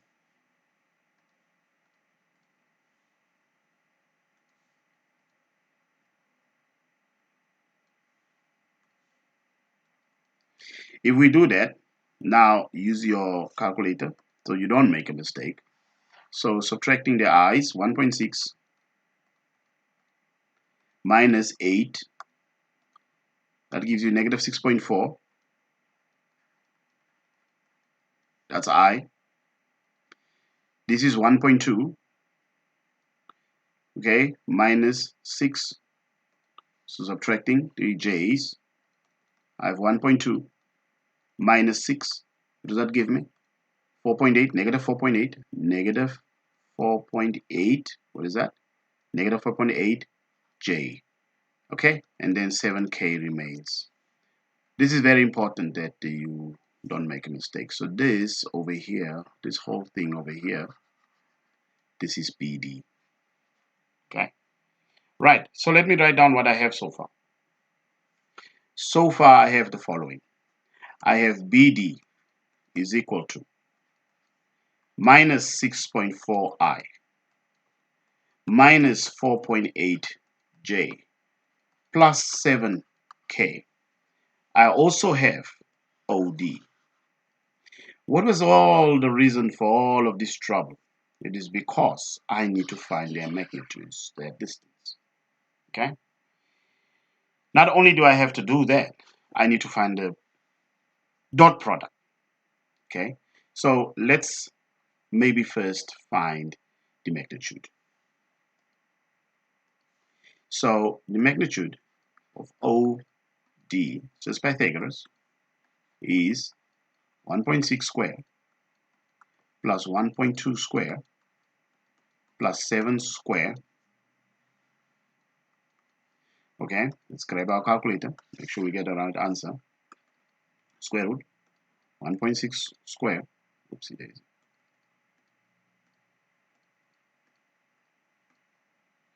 go back, okay, plus 1.2 squared, don't have to put brackets, but I'm just gonna stick with it, plus 7 squared, too lazy for that, square root 100, square root of 53, that's OD, okay, there's one on top. And what is BD?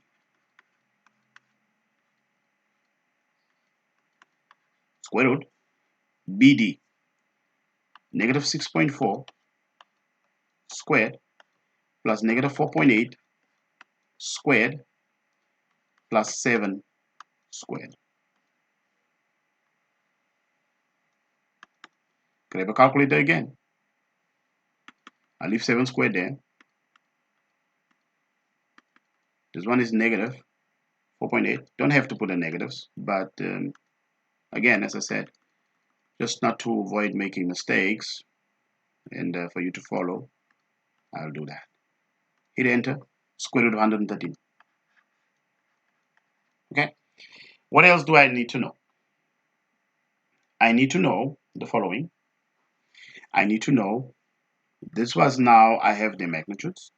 I need to dot OD dotted with BD. Okay. I'm just going to write it as a column vector. I could obviously write them with the I and J and so on. What is OD? OD is 1.6. That was 1.6 in the I direction. It was 1.2 in the J direction, and it is 7 in that direction. Okay, you can actually look at them from here, or you can actually go to check the base units there. 1.6, 1.2, and 7. And BD is negative 6.4, negative 4.8 in the J direction, and 7 in the K direction. So I'm going to use this space, need this space, so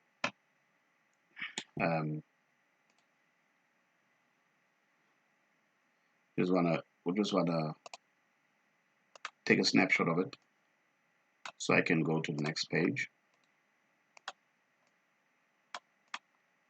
Right, so in order for me to find the dot product, you just multiply 1.6 times negative 6.4, so the components of each other, and then add. That's what dot product means. 1.2 times negative 4.8 plus 7 times 7. Let's grab our calculator to find out what is our dot product. Okay, I know it's 1.6 times negative 6.4, add bracket 1.2 times negative 4.8, add bracket 7 times 7, 33. Right, let me write down what I have so far. I have the dot product. I have BD is equal to something. That was the square root of 113. We'll just confirm. I have OD. That was the square root of 53. I have BD dotted with OD, which was 33. This is what I have so far. Let's just go make sure about our BD.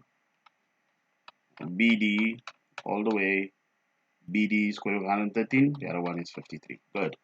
Why is that important? Because here's the formula. The formula, you should know how to find the angle because they are looking for the angle. And the formula is the cosine of angle is A dotted with B, okay, over the absolute value, not absolute value, but the distance, right, of those, the magnitude of those. Okay.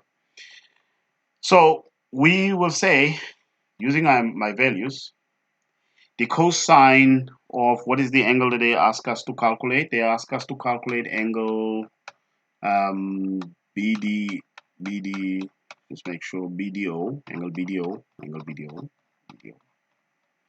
So angle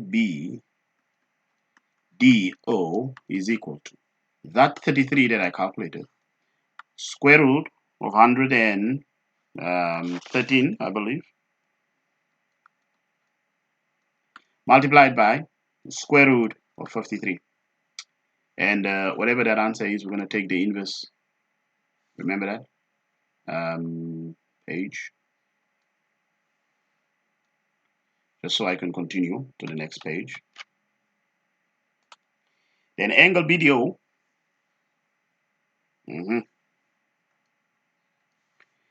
Angle BDO is equal to the inverse cosine of this answer.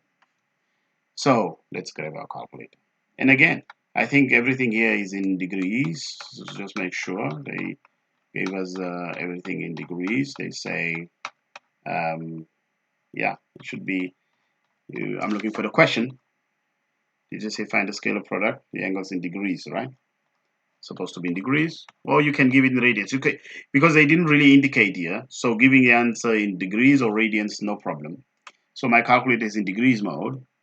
So what I'm going to do, I'm going to say, okay, the inverse cosine of 33 over root 113 times root 53, square and close that, okay?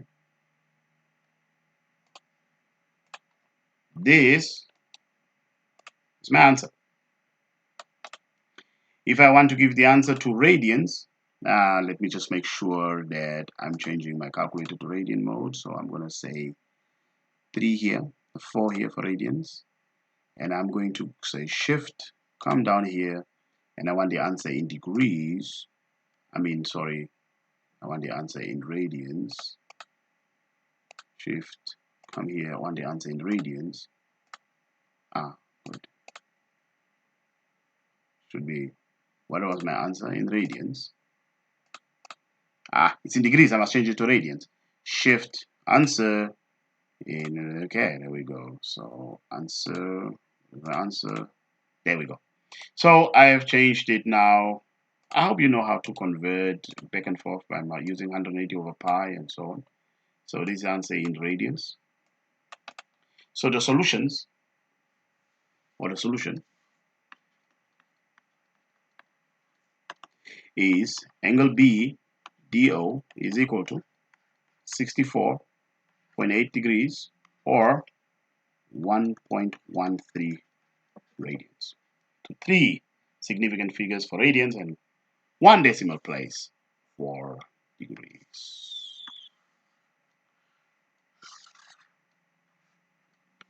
Quite a mouthful.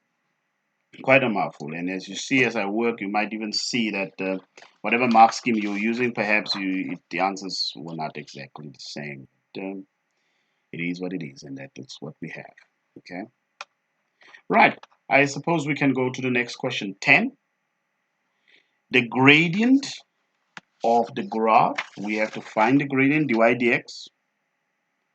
Done quite a lot of videos on differentiation. I expect you not to have too much of a problem solving this. So dy dx, or it's going to be dy dx is equal to, now maybe you can also write this y as 10 raised to the power of x, 10 times x to the negative 1 power. Okay, multiply, right? And then you subtract 1 from the index. It's going to be like that. Okay, which is the same thing as negative 10 over x squared. Negative 10 over x squared. There we go. Then they say find the gradient at a point. Oh, okay. So dy dx, where x is equal to 5, will be negative 10 divided by 5 squared. That's negative 2 over 4. Or negative 0. Not 2 over 4, but negative 2 over 5, I believe. Negative 2 over 5. Or negative 0.4, same thing. Okay, so there we have it. Find the gradient. They say find the equation of the tangent. So what is that point? Point P is 5,2. This is our x1, our y1 value. Tangent, what is it that we know? We know our gradient was negative 2 over 5 from before. And this is y minus y sub 1 is equal to m bracket x minus x sub 1. That is the equation of the tangent. Okay, so just substitute and then you are good to go. Y minus 2 equals to gradient negative 2 over 5 x minus 5. Okay, you can clean it up and write it in y equals mx plus c form, but that pretty much does it. Y minus 2 is equal to negative 2 over 5x. Let's just write that fraction maybe to something. Okay, it has happened. It was too long. My God. Just have to hope that it has saved my work.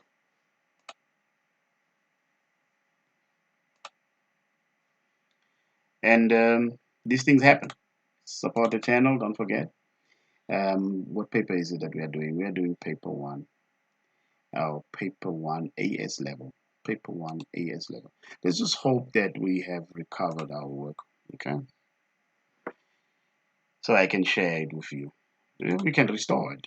Okay, so let's see where we're at. Everything is restored in its original place. Now, I was planning to play around with this. This was 2 over 5. Okay, and then obviously the x was still there.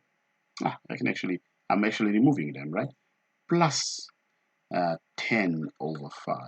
So this is y minus 2 is equal to minus 2 over 5x plus 2. Okay, then final answer bringing that minus 2 over will be y equals to minus 2 over 5x plus 4, or y equals to negative 0.4x plus 4. Now, as a reason, you can give it in any form. We would, even here it's totally accepted. All right, there's a reason, any one of those forms. And the reason I'm doing that is for part C. Now, part C says the coordinates, find. The instruction is still find, okay? It's find the coordinates of the points at which that tangent meets the x-axis and the y-axis. Now, might be hearing a lot of chatter in the background, but nothing I can do about it.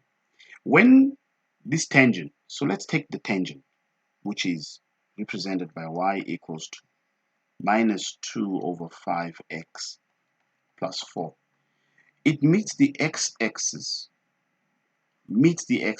Now, anything that happens there, remember, if you have your Cartesian coordinate system, let's say that's y and let's say that's x.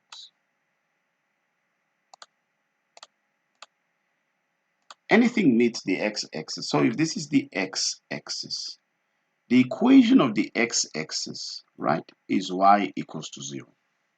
So make this y equals to 0. So that's minus 2 over 5x plus 4 is equal to 0.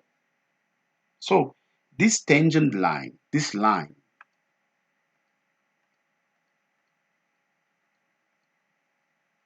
let's say that line will come something like this. What we are looking for, and that curve goes somewhere, but it touches, okay? So let's suppose, however that curve looks like,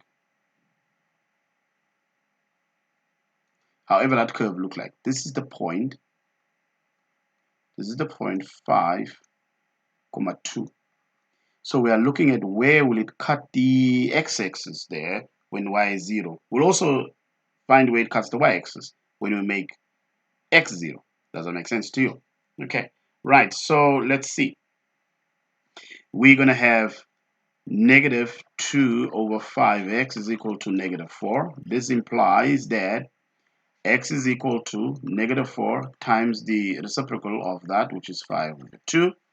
Of course, negative and a negative, that's going to give us the value of x. So x is equal to 10. So the coordinate at this point here is going to be 10, 0. Right, where it meets the y-axis, this is when x is equal to 0, and this one is when y equals to 0. So at the way it meets here, this point, okay, x equals to 0. So take your equation, let it equals to 0. You say, I mean, not the equation, but to find the y value, you'll be saying y equals to minus 2 over 5.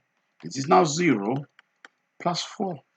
This is y equals to 4 because that is whole stuff is 0. So what is the coordinate? The coordinate is 0, 4. I hope that makes perfect sense to you. It's very straight. Here we go again. My goodness.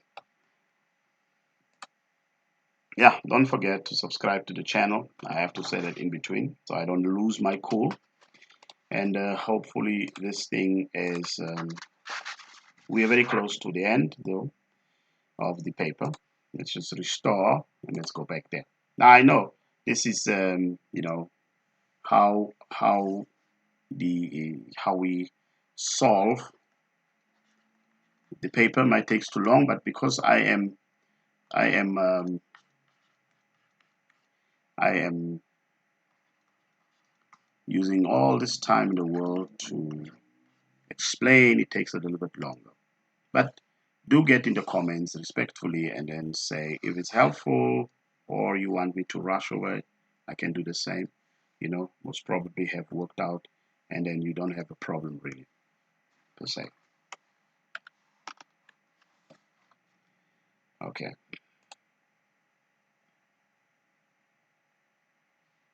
I have to save because it's giving me creepy vibes. Question 11, this is question 11 of, we're nearly 2 more questions to go and then we should be home and dry. Question 11, right, differentiate 6 over x squared, okay, plus e raised to the power of negative 2x with respect to x. Now, I hope you know how to do that. Yeah? Should not be much of a problem. Right. Perhaps you can go ahead and rewrite this um, as d by dx, but I'm going to write this as 6x to the negative 2 power plus e to the negative 2x. Okay. When we differentiate, you know it's going to be negative 12.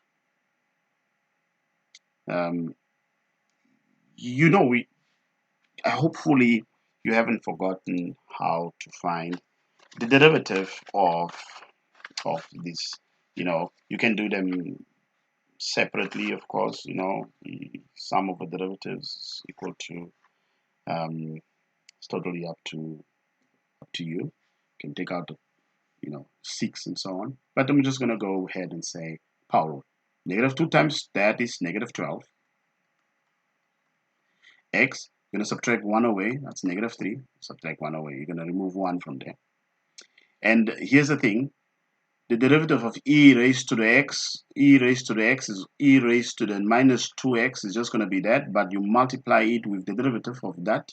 Remember, if you were now to use substitution, you will make that, or the t equals to minus 2x or whatever. So the derivative of that u or that t is just negative 2. So let's clean it up. So you have negative 12 over x cubed minus, because that's minus 2e to the negative 2x. That is the derivative function. You have now derived with respect to x. Okay?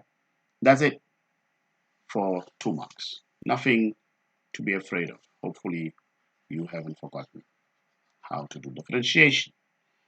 Question 12b. They want you now to find the integral of 6x squared plus e raised to minus 2x and so on with respect to x. This is just something here. This can be written as, of course, 6x to the negative 2 plus e raised to the minus 2x with respect to x. There's something that I want to do. Okay, the sum of the integrals can be separated. You can do the integral of this function is equal to the sum of these integrals. What I'm saying is this can be written as 6x raised to the negative 2 power, okay, with respect to x, plus the integral of e raised to the minus 2x with respect to x. And here I can take away the 6 or take out the 6 as a common multiplier or something like that, okay? And then I can find the integral of that with respect to x, plus obviously here you have e raised to minus 2x with respect to x. There's something that most probably that you should remember how to integrate e to the x, and how you integrate e to the x. It's really interesting. Maybe I should just add a page here so that I can show you, right, as I'm coming back to it. I like to explain stuff. Sometimes people say it takes too long, but let me just take that second part, because I believe that we can all do this first part. This first part is nothing but 6, and then here inside here you're going to have obviously x, add 1 there, that's going to be x to the -1 and divide by -1, okay, plus, I'm not going to say plus c because I'm still not done, so this is the same as -6 over x plus whatever I'm going to get there, then I'm going to put plus c. Right, so I just want to do this one on its own, okay. So let's just do this one on its own. How would you integrate something like that? Now, hopefully you do remember that from your rules, you know that the integral of e to the x with respect to x is just e to the x plus c, of course. Okay. So I'm going to say let that minus 2x, let it be equal to u substitution. Then I have something like e to the u with respect to. Now, here's where I'm going to come in handy. Okay? That's going to be e to the u. Right. If I do du, let's rewrite this as rewrite this as u equals minus 2x. I hope you follow. Then du dx, okay? Du dx, because we are doing antiderivation, du dx is minus 2. Multiplying throughout by dx, okay? And to make dx the subject of the formula. If you make dx the subject of the formula, then it's du over -2. Hopefully you know how to do that, okay? Cross multiply over -2. So I'm going to substitute where I had my dx, I'm going to substitute with this one, du over -2. Okay? Du over -2, so it's du over -2, okay? Now, this is actually like taking out that -1/2, because it's -1/2, is going to give me e to the u respect to u, du. Now, what is the integral of e to the u? Well, it's just -1/2 e to the u plus c. But what is u? Then it's going to be -1/2 e to the -2x. Ooh, that -2x looks horrible. Here we go, here we go, here we go. Yeah, it is quite something.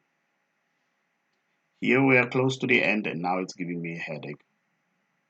I'm also really exhausted, but we'll finish this and we'll do paper 2 tomorrow. Where was I? Okay, so my u value was minus 2x, okay, from before. So that's minus 2x plus c. So this is how you integrate that, but you don't have to do all of that, okay? You don't have to do all of that. There are recent shortcuts that you can do that. I just thought I should show you, right, that the integral of anything with stuff like that, you can use this method as well. But you should be able to do any one of the questions. So if I was to give you an example, because I like to use examples, see if I have one over here, or let me finish this question first, okay? So let's just take a snapshot of this, okay? Because it was supposed to be part of our solution over here.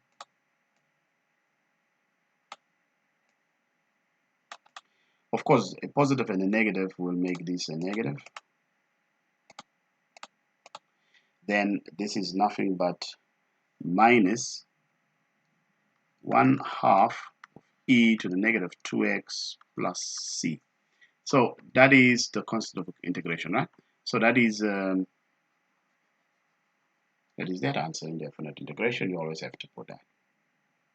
Okay, so I said let's take one more example before we come to part 12 of the question. where I can give you perhaps and see if you can recognize how you can do something like that. Okay, so insert image, insert page.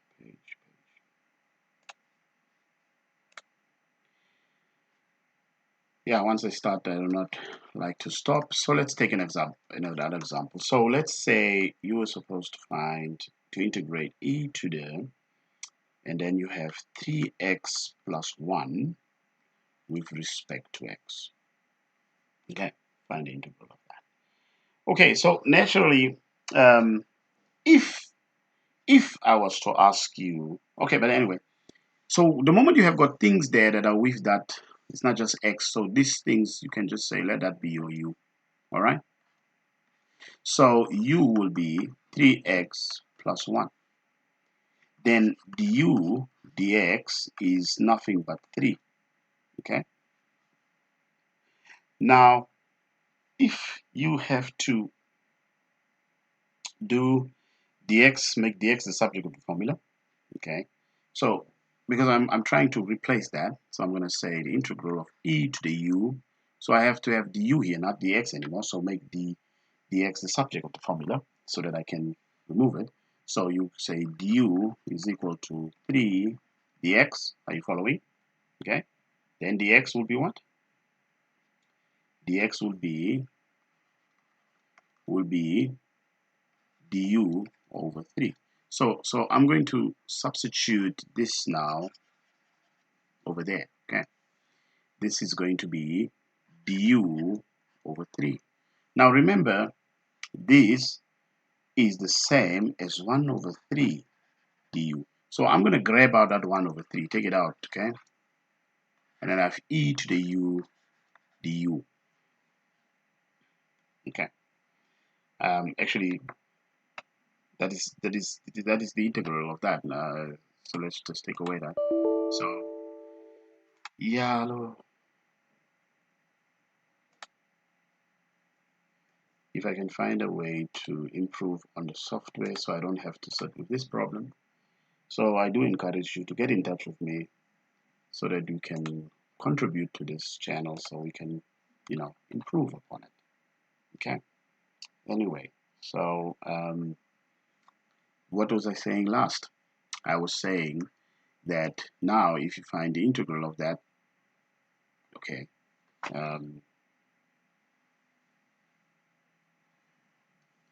it's going to be nothing but 1 over 3 e to the u plus the constant of integration 1 over 3. What was my u? Go back to what my u was. My u was 3x plus 1. You have 3x plus 1 plus the constant of integration. You don't have to do all of that if you really know what you're doing, right? Since you know that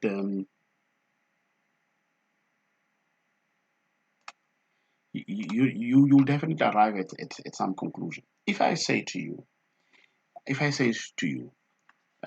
differentiate e to the power 3x plus 1, then its derivative, you'll be using the chain rule. You will say, oh, d by dx of this stuff is the same stuff times the derivative of that stuff, 3x plus 1 times 3. Now, since we are doing antiderivative, right, this is the same. This e to the 3x plus 1 stays the same when you do integration. Can you see it's still the same, right? But in differentiation, you multiply by 3. So when you integrate, you should multiply by the 1 over 3. That's the way you go. So it's very important that you can say, okay, when I have that, if I have functions like that, so if I have to integrate an e to the ax plus b with respect to x function, it will just be, you guess it, e to the ax plus b, okay, times 1 over a, okay, times 1 over a. So 1 over a. So I say times 1 over a, k 1 over a. So I'll put that a underneath. Does make sense to you? I hope so. And I hope you do get the gist of the matter so that you at least know how to do such type of problems. Okay, so it might have been written slightly different, like how you have it in your books and stuff like that, but it's quite helpful that you do know that is basically how you do it. Okay, even if it looks difficult. Let's take another one. I know. I mean, I'm having fun. I'm having fun. Oopsie days. I'm having fun, and I hope you can say. I'll give you this one. Integrate e raised to the 10x all over cos square x, obviously with respect to x. Okay. Example 2. So do pause and let's see how you do it. So remember, anything where you have e to the, many stuff, this is going to be my u now. Okay, that's going to be my u. So my u is equal to 10x. And what is du? Dx of tangent is sec square x. Okay, hope you with me. If you make dx the subject of the formula, okay, if you make dx the subject of the formula, you're going to get, you're going to get dx is going to be du over sec square x. Okay, are you following so far? So let's see what I have now. Now I can write the integral like this. I'm integrating e to the u. Okay, I decided that stuff must be to the u. Okay, then I'm going to have cos square x, and here I have du, okay, over what? Sec square x. There you go. Now, if you know, this sec square x is 1 over cos square x. So this actually is e to the u over cos of that times du over 1 minus cos square x. Now, what is 1 minus cos square x? Well, they cancel, leaving you with the integral of e to the u du, which is just e to the u plus c. But what was e to the u? What was my u? My u was tan x, if I'm not mistaken. Just go back. My u was tan x. There you go. All right, my u was 10x. So it's just going to be e raised to the 10x plus the constant of integration. So the e is the easiest one of them all. Okay, you can definitely do it, play around quite a few of that stuff. You will not have a problem as long as you know what you decide your e should be, right? If you want, I can give you another one. Okay, and that will be the last one before I finish the last question. I do promise that. Let's just save every time so I don't have a problem. And I won't save because there's some funny things. Okay, look this. Let's append another page. This is the last one that I'm going to do before I look at the very last question of the paper. Then I forgot that I was actually doing the paper as well. Integrate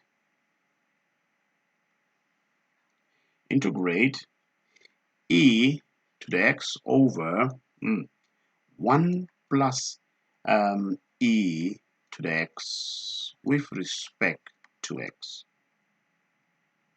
So this is a rational function, okay? This is a rational function which you can write differently in a different way if you want to. Some people can do this. They can say, well, this is e to the x, and then this is 1 plus e to the x raised to the negative 1 power with respect to x. Same thing. So my u is this one. So the u can also be the denominator. That's what I'm trying to say here. So my u u is 1 plus e to the x. That is my u. It's here. You get it? So du dx is just e to the x. Okay? Make dx the subject of the formula. Then dx is going to be du over e to the x. Are we together? Now, let me rewrite it with my u's now. Okay? My u's now. This is the integral of e to the u. Okay? And then multiply that by what? By du e to the x. Okay, we can actually take out e to the x. You don't have to put u there because there's no need for u there. This is just e to the x, by the way. E to the x. Right. What do we have over here? Now, if you look nicely, you are going to have, but this one was over u, right? This whole thing was over u, just to make sure of that. Yeah, because my u is this one over here, so that's why I like to keep it like a fraction. Okay. Now, if you cancel out the e to the x, you are going to be left with 1 over u with respect to u. And I hope you should know what is 1 over u, the integral of 1 over u. Well, that's the natural log of the absolute value of u plus the constant of integration. And follow with me, what was my u? So the answer is the natural log of, my u was 1 plus e to the x, 1 plus e to the x, yes, 1 plus e to the x, 1 plus e to the x, plus the constant of integration. Well, you don't have to, for this one, you don't have to put the stuff under the under that, because e to the power x is always a positive number, plus 1 will be positive, so this is going to be positive. So this answer will do as well. So, yes, that's with integrating those type of functions. Let's go to the last question in our question paper. Having fun yet? I know it's long, and I know it can be tricky, but as I said, it's mind over matter, matter over mind, however you want to say it. Okay, I was playing around with quite a number of questions there. So let's finish with the last question. That is question 12. There are two parts to question 12. 12a, the diagram shows the part of a curve. That's the curve. So let's rewrite this curve, the equation of this curve. The equation of this curve is also the same as x cubed plus x squared raised to the power of a half. Same thing, because that's square root, no? That's square root of everything. Okay. Then they say the shaded region is bounded by a curve, the x-axis, and the line x equals to 3. Right. I hope you are aware how do you find the volume obtained. So I hope you know that the formula when you are doing that, definite integrals is pi y squared with respect to x. And then we also can take out the y, hopefully, the pi, if you know that pi, and it's between a to b of y squared with respect to x. Now, that equation of ours with y equals to the one that I just said, rewrite, it was y equals to something in x, something in y. I know it was raised to the power of a half. Just see what was it, x cubed plus x squared. Yeah,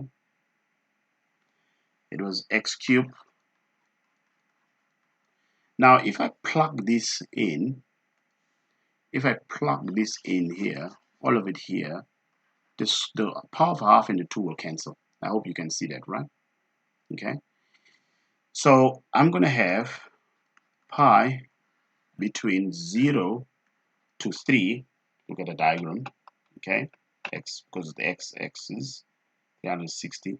So this thing is rotated with the x-axis. So it actually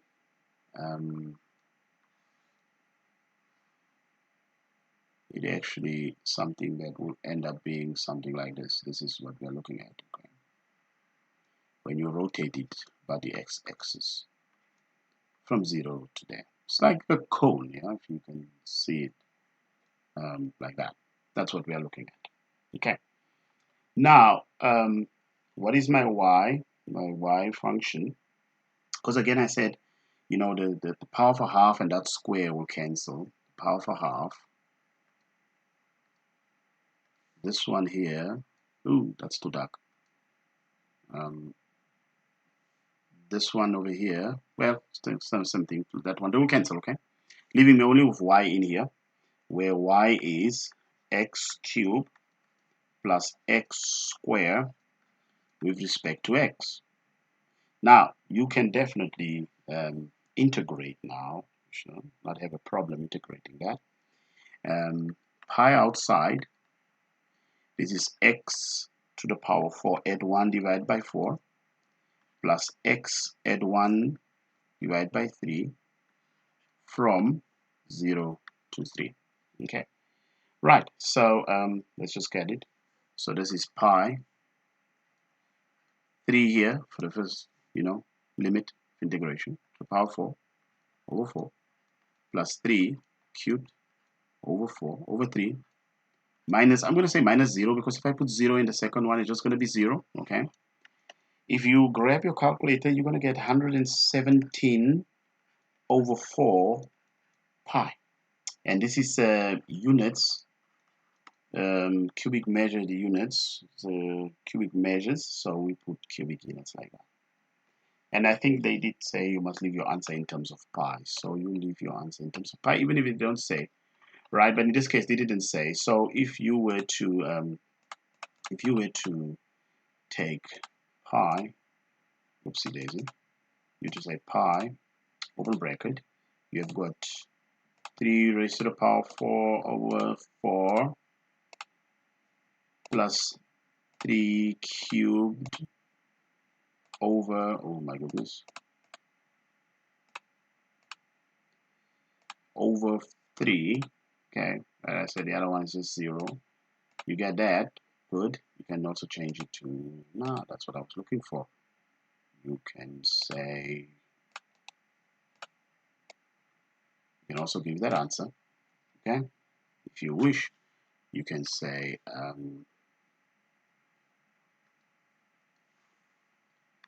or 91.9 units cubed.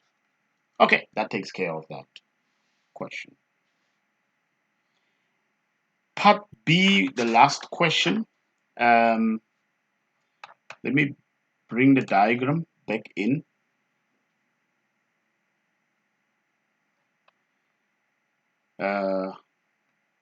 Yeah, goodness. Let's just bring the diagram.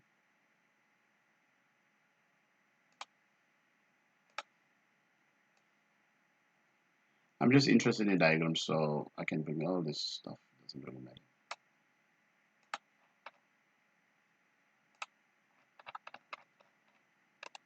Hopefully I got it here. Okay, good. Oh, another whooping 6 marks. They say the point P on the curve with x coordinate. Now, before I do anything, I know what the equation of the curve is. It's y equals to, let's take the one without the root, the radical form. It's y equals to x cubed plus x squared power of a half. If x is equal to 3, I have 3 cubed plus 3 squared raised to the power of half. This is 27 plus 9 raised to the power of a half. That's 36 raised to the power of a half. Is like the square root of 36, which is positive 6. Okay. So the coordinate, if x is 3, what is y? Can you see that? So my y value is going to be all the way here up to 6. So I'm just going to write my p here as 3, 6. Very important that I do that. because they are looking for the coordinate. They say they find the y coordinate I did of the point where the normal to the curve. Okay, so the normal to the curve will cross the y-axis. When something crosses the y-axis, this is when x is equal to 0. Okay, that's where that happens. So the equation of the normal, they are not asking for the equation of a tangent. The equation of the normal is y minus 1 equals to negative 1 over m x minus x sub 1. So once I have here, I have my point that I'm going to use. This is going to be my x1, that's going to be my y1. And I must find my gradient. And to find my gradient, I must derive that function. I must find dy dx of that function. And then I must take 1 over that, obviously, the reverse direction with the sign, opposite. And then once I have that, then I can rewrite that value. What is y going to be if I plug in x equals to 0 into this equation? So I need this point, right? And I need the gradient. So to find the gradient, I have to do dy dx. Okay? So dy dx, this is going to give me m. Dy dx of, what was my function again? Just write it somewhere here. My function was y equals to x cubed plus x squared raised to the power of a half. Still remember that? So the gradient, that half comes in front. Then I have got x cubed plus x squared. Then you are going to subtract 1 from there, that's negative a half. Chain rule times the derivative of the inside, which is 3x squared plus 2x. Alright, so we can clean up this if you wish. Okay. Not necessary, because I can find what the gradient is. I'm only looking for the gradient, so I'm not going to waste my time with a lot of algebra at the point where x is equal to 3. Okay. This is going to be 1 half 3 cubed 3 squared negative a half 3 squared 2 times 3. That gradient is what I'm looking for. Okay, you can play around. M, it's a horrible thing, but let's see what we get. And also let's save at the same time too, because I don't trust this thing anymore. Okay, I'm very close to the end. It's a very long video. I promise that I'm not going to make paper 2 so long. All depends on how, if it's really helpful towards you. 3 cubed plus 9 all raised to the power of negative 0.5. Okay, come down. And I have 3 times 9. 9 times 3 is 27. Plus 6. I get 11 over 4. So the gradient is 11 over 4. But the gradient here would be 4 over 11. Right? So y minus, remember our y value was 6 from before. Right? It's here. Y minus 6 equals to, now the gradient of the normal is the reverse of this. Since this one is 11 over 4, that one will be negative 4 over 11. And our x was, what was our x? X was 3. There you go. It's 3.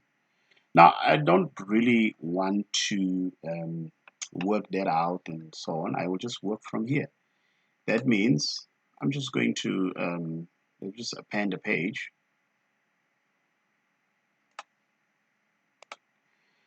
Let me just show you what is it that I'm talking about. I just want to bring the question down.